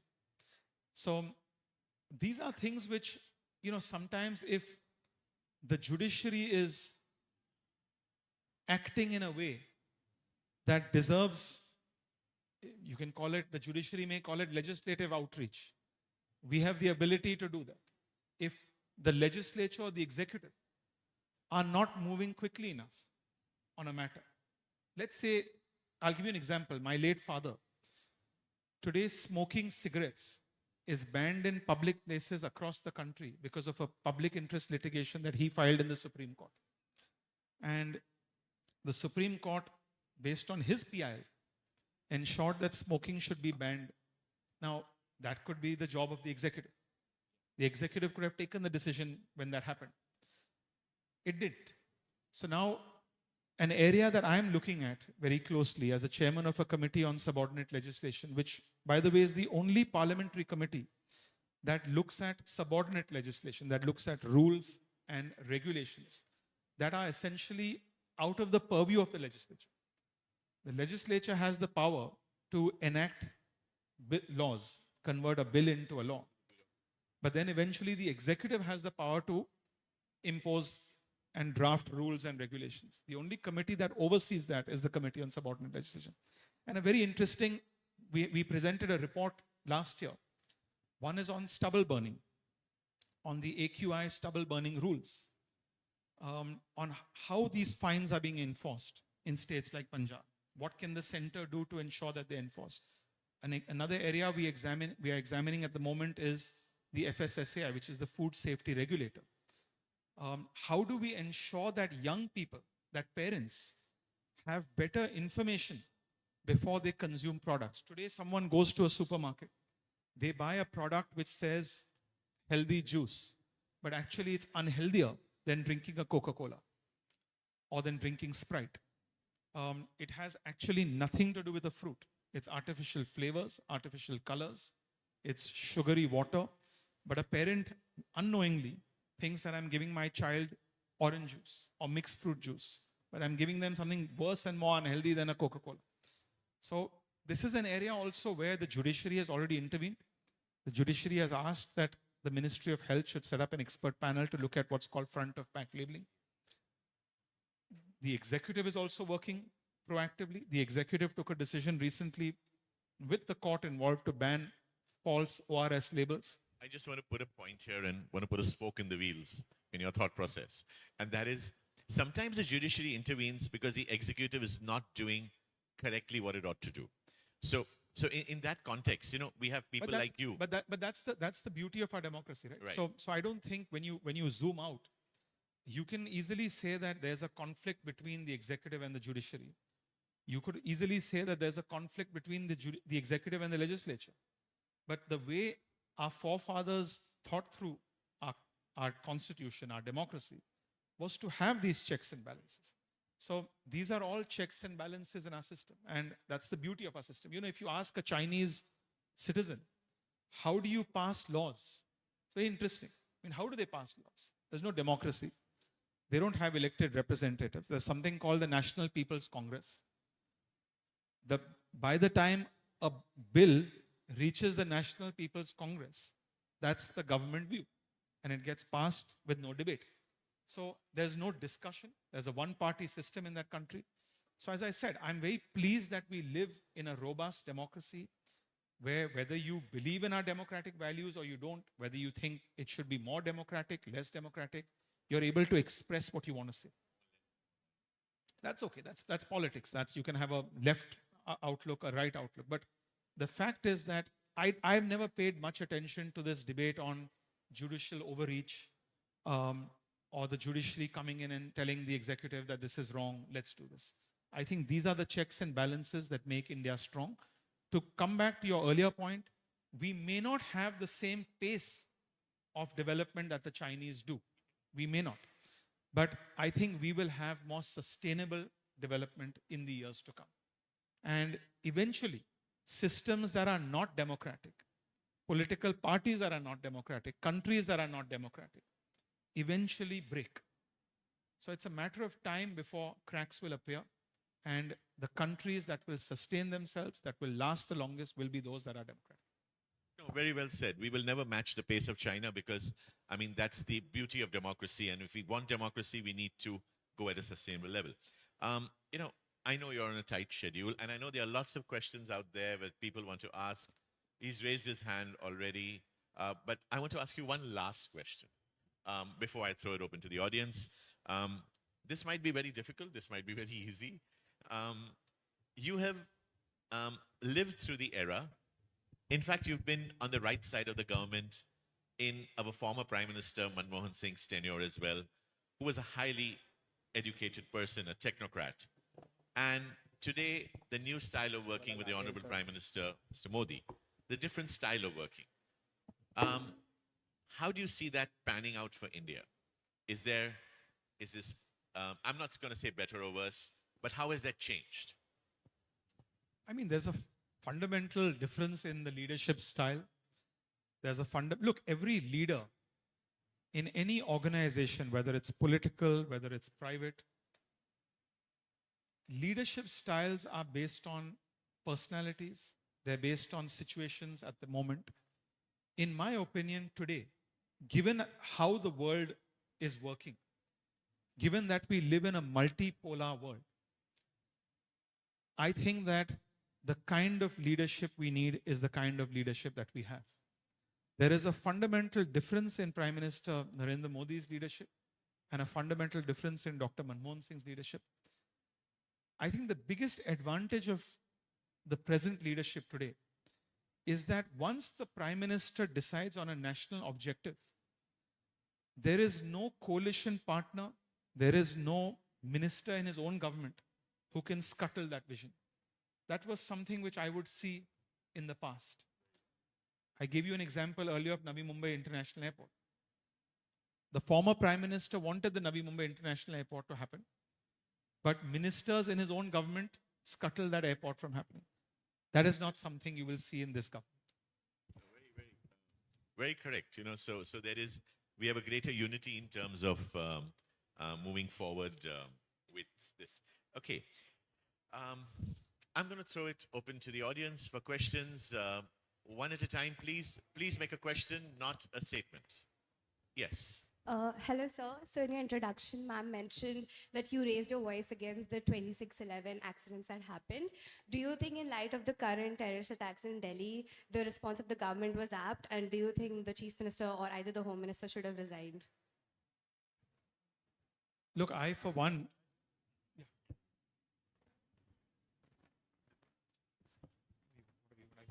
no, I'm happy to answer. So we'll take that question, but this seminar is on Viksit Maharashtra. So My, yeah. my personal view on this is that to ask for resignations when there is an accident or when there is a terror attack, I'm not sure if that's the most apt response.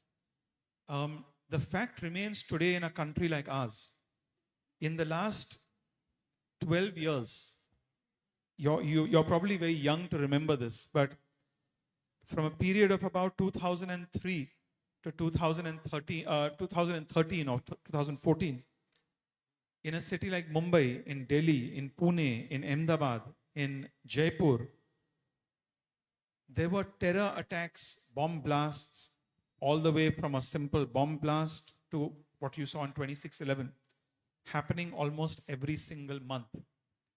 Today, the fact that there has not been a single terror attack in a major city in India, barring what happened in Delhi in the last 12 years, tells you that something is working, that there is better intelligence sharing, there is a faster response time, there is a better diplomatic foreign policy offensive at play that is putting pressure on hostile neighbors that might be exporting terrorists to India. I'll give you a very interesting example. Beyond the should someone resign, should someone not resign debate, which is just frankly political. Back in the day, different agencies of the central government and different agencies of state governments had no communication with each other. Today, for instance, there is something called an MACC, which stands for the Multi-Agency Command Center. What that means is on a daily basis, central agencies will mean intelligence agencies, it will mean the Director of Revenue Intelligence, which is financial intelligence, the RNAW, which is the International Intelligence Agency of India, the IB, which is the Domestic Intelligence Agency, state government agencies all talk to each other and share information in real time. What that really means is if an individual has withdrawn money in one state and has traveled to another state and bought ammonium nitrate, which can be used to make a bomb, and has then traveled to a third state, that information gets mapped out. So that is the kind of response we need to deal with terror attacks. And that is something which has happened in the last few years.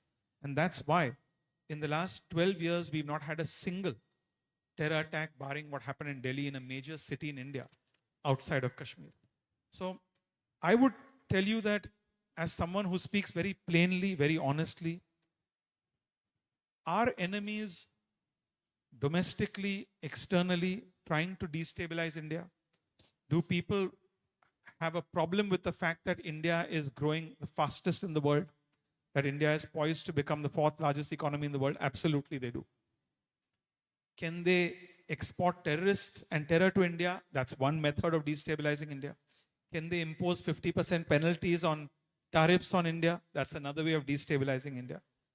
So ultimately, we have to rely on ourselves. We have to build systems and technologies that allow us to protect ourselves. And I'm proud to say, for those who may be young enough to not remember, that in the last decade, there has been a massive radical transformation in how we share information, in how we respond to potential terror attacks in our country. Thank you. And just to I would say that this is a very integral part of Viksit Maharashtra, by the way. I actually think that of safety. One of the reasons Mumbai lost and Maharashtra lost investments was because in the past we had repeated terror attacks. Because mind you, if an expat coming to India, even after 93, I'm saying if when 26/11 happened, there were foreigners who were working in multinational companies who said, I don't feel safe in Mumbai. So terror, safety are very, very integral parts to attracting investment. Today, one of the reasons Mumbai attracts more investments than a region like Delhi or NCR is because women are safer in Mumbai and in the MMR region than women are in the NCR region. So safety from terrorists, safety from people who would harm a woman are also soft aspects that lend to making this the state far more Viksit. So you're right. These are the amazing things that are going for Maharashtra and for Bombay down the long run. You know, just to add about resignation, in the past, a lot of ministers would resign. You know, you had a railway minister resigning when there was a railway accident. But I think that is more out of a moral responsibility than out of an actual responsibility. You may rather have the minister being there and resolving the issue rather than resigning and getting somewhere else. Okay, questions on Viksit Maharashtra, please. Yes, anybody can go. Good morning, sir. If I Sir. dare ask a slightly longer question, it seems like while talking about development, we can't ignore the topic of AI, even the session before, and you have also talked about it. If I heard it correctly, a huge amount of data centers in India is present in Maharashtra, as you said. Some of the things that we have found out through the course of this is first, to run these data centers, a huge amount of water is used to cool these centers. Second, the internet penetration of India is about 55%. I'm not sure about Maharashtra itself. And third, as the previous speaker mentioned, that there's an issue of drought and subsequently farmer suicide in Maharashtra. Considering these facts as example, my question coming from a socialist point of view is if how do we make sure that the cost of development, our perspective of development is not borne by people who are marginalized or privileged? Thank you. It's a good question. Firstly, it's a valid question because artificial intelligence has many aspects to it. Will it take away jobs? It involves, as I said, data centers. Maharashtra is the hub of India's data center base. Data centers do consume water to cool them.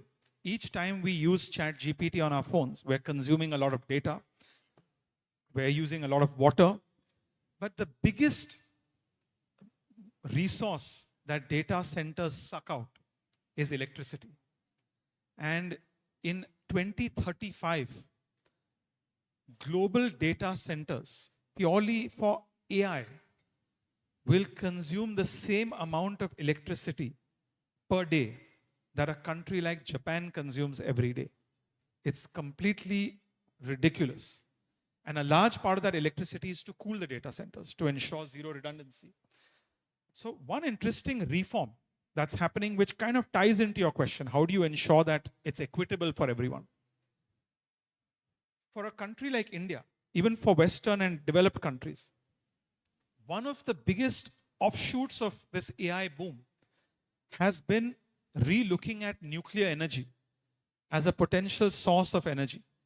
And what is happening because of the artificial intelligence boom is all the large guzzlers of electricity for data centers, the large big tech companies, Google, Meta, Apple, Amazon, they are the biggest investors in a new technology of nuclear fission called small modular reactors, where typically a large nuclear plant would generate 2 or 3 gigawatts of electricity. A small modular reactor can generate up to 50 megawatts, 100 megawatts. You could have a small modular reactor in Xavier's College, which could cater to this area. And India was behind in that we hadn't really enacted a critical reform. Do you know what that reform is? The reform is that our nuclear sector is a monopoly for the government. It's closed to the private sector. And in this winter session of Parliament, which begins on Monday, December 1st, the Atomic Energy Bill will be amended. I thank the government for bringing this bill into this session of Parliament. And when we amend that bill, we will open the nuclear sector of India for private-public competition, which will create innovation, will bring the price down, and will fuel the data center boom, not just in Maharashtra, but in India. And a fantastic example of that, in fact, the Prime Minister spoke about it yesterday. Our space industry, which was a monopoly of ISRO, was opened up during COVID in 2020. And today we have almost 400 startups. In fact, we are launching satellites to space at a far lower cost than even American and Chinese startups are doing. So, reforming certain sectors which break government monopolies. You may not agree with me from a socialist point of view, but I fundamentally believe that when you encourage competition, even allowing other government companies to compete, you actually benefit the consumer and the person who's most marginalized. I can give you so many examples of that. Take telecommunications. The traditional monopoly was BSNL and MTNL. You're too young to remember that. But when you open competition, you have access to a smartphone at an affordable rate. You have access to data. You have access to innovation. When you look at insurance, until the year 1999, life insurance was a monopoly of one company, LIC. And when the government opened insurance and allowed 26% foreign direct investment, the criticism was LIC will die. Today, LIC is thriving. LIC's market share was 100%. Today, its market share may not be 100%, obviously, because it's no longer a monopoly, so it may be 40%, 50%. But the insurance pie has grown. More and more people have access to insurance. More and more people are buying life insurance. So that is the reform that's going to happen in nuclear energy in the next 3 weeks. And that is a very, very big issue, which will benefit not India, but specifically the marginalized farmer in Maharashtra who may not have electricity because their electricity is getting sucked by data centers. Sir, my question is about economic diversification of Maharashtra. Like if we count the districts, 2 or 3 districts like Mumbai, Thane and Pune are contributing about 60% to the Maharashtra's GSDP. Hence, there is not such a other district that can contribute to Maharashtra in such a larger level. So has the government in their vision roadmap any plans that they can diversify the economy of Maharashtra so that the regions of Vidarbha and Marathwada can also benefit from those? Because the Viksit Maharashtra is talking about the whole part of Maharashtra, not only It's a very, very, very good question. Thank you. And I think it's the most important question that has been asked today. You're 100% right. How do you create more growth engines in a large state as diverse as Maharashtra? And that is something which is starting to play out again, as I said. Vidarbha now, Nagpur, because of the expressway which connects Nagpur to rest of Maharashtra, where Nagpur was disconnected from the rest of Maharashtra, is today underway. Today, expansion of more airports around Nagpur, just like Mumbai has the Navi Mumbai airport, will improve connectivity, making Nagpur an MRO hub, which is a maintenance research organization for encouraging aviation repairs, very, very critical. Building world-class infrastructure in a city like Nagpur, like having Nagpur has a metro, for instance. All of these are critical aspects. Today, if you look at Konkan, if you look at the south of Maharashtra, also a huge potential growth driver. Coastal part of Maharashtra, very close to Goa. New ports are coming there. You have Mopa Airport, which opened recently, which competes with Goa's Dabolim Airport. So that's exactly what we need. You know, Navi Mumbai Airport, Navi Mumbai, the city, 35 years ago, was envisioned as an alternate growth engine to Mumbai to do exactly that. To decongest Mumbai so that people who are migrating to Mumbai will move to other places. You won't have a problem of affordable housing. You will create new growth engines. Navi Mumbai never really took off. And it didn't take off because it had no connectivity. It was linked partly to the Navi Mumbai airport. It was linked to the Trans-Harbour Sea Link, none of which took off. So today you're seeing connectivity, which is connecting different regions in Maharashtra. And you can actually see Nashik emerging as an important economic hub. You can see Nagpur and Vidarbha emerging as an important economic hub. After Mopa Airport, you can see Konkan and southern Maharashtra, Sindhudurg, emerging as an important economic hub. Today, largely driven by tourism, but eventually with economic activity. So that's the vision you need. If you don't have connectivity, you will not have economic growth centers. A very valid point. In fact, Navi Mumbai did not have a rail link until after the road link. The road link was there, the rail link came much later, and now, of course, you got the Atal Setu. So, also Mumbai, the Mumbai BMC, the BMC will say that we cater to about 20 million people. But the Mumbai metropolitan region has now expanded. Today, you can say that Thane or Navi Mumbai has become a distant suburb of Mumbai. Today, with the Atal Setu, you can reach south. You can go from South Mumbai to Navi Mumbai in 30 minutes. doesn't matter where you live. With the metro going from the Mumbai airport to the Navi Mumbai airport, you will have seamless public transportation. So there is also a vision for a third Mumbai. You will eventually have a third airport in the Kalyan Dombivli airport. You will have potentially another airport in the Palghar area. All of these will become the Mumbai metropolitan region. So the Mumbai pie will also spread into many, many districts. That's what will happen with Nagpur. Nagpur will not just be one district. Nagpur will be 4 or 5 districts. So when that starts to happen, that's how you broaden out these economic growth clusters. And that's why, you see, this 2047 Viksit Maharashtra is so important, because a timeline has to be put so that the young people of today can actually get the demographic benefit of this development. You know, I mean, him and me lived in Mumbai, Bombay, and we never had the coastal road, right?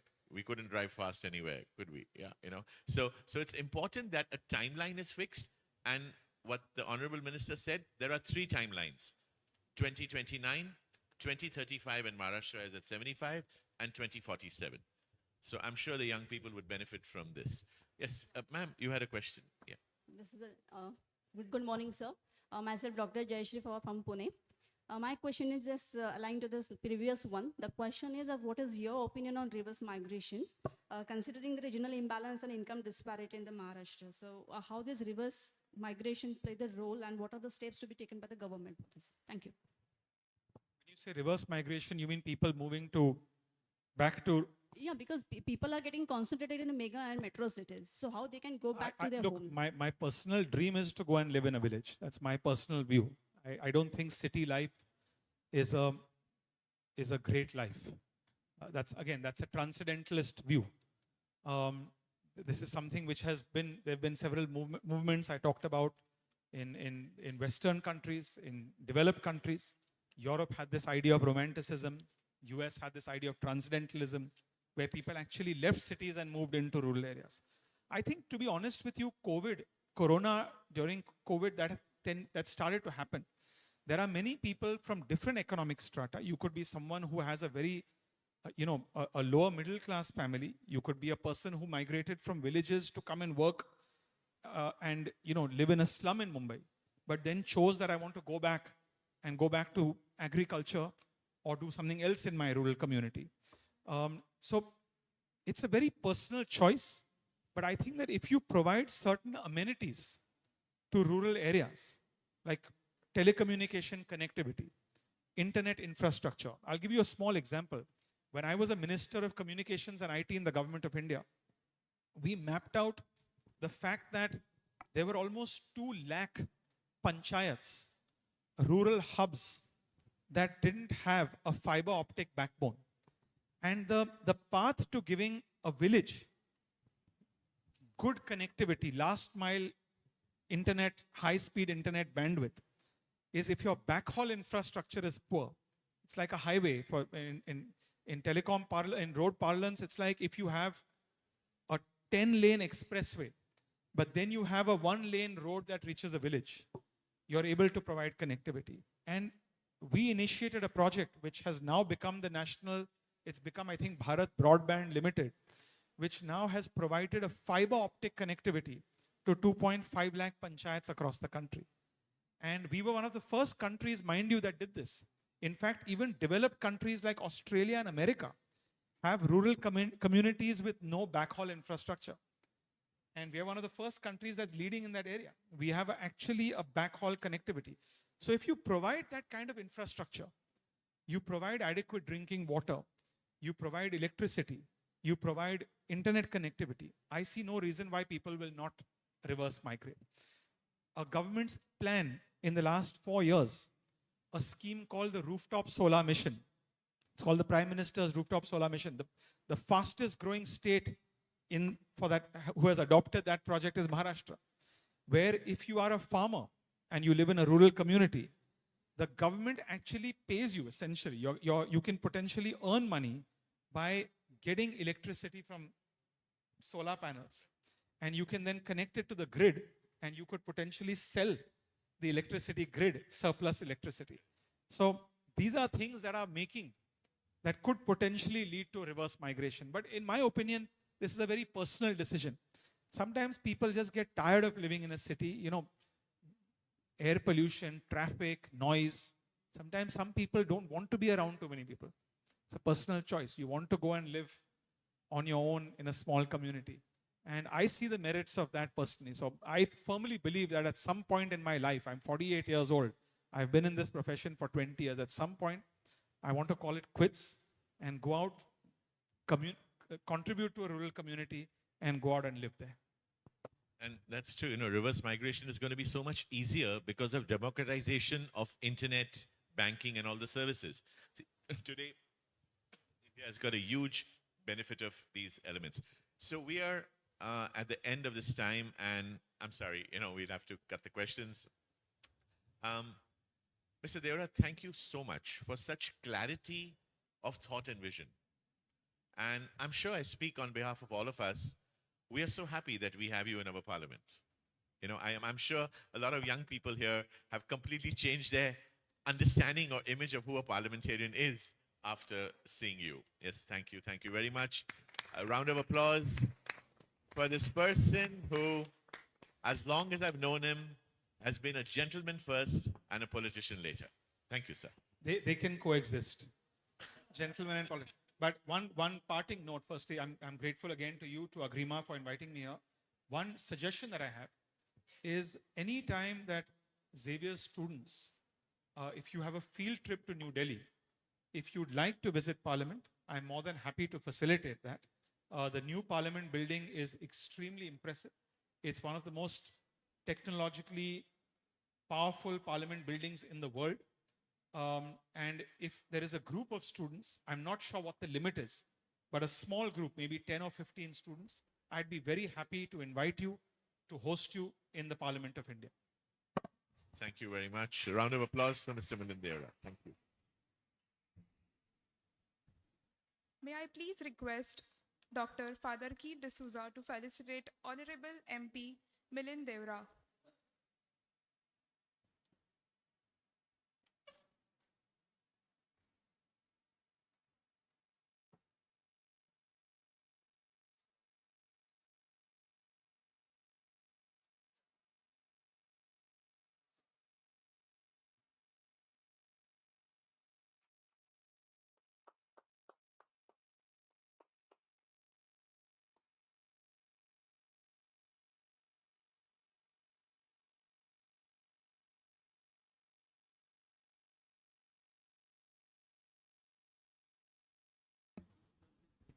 I may now request our principal, Professor Dr. Karuna ma'am, to felicitate Kishu Daswani sir.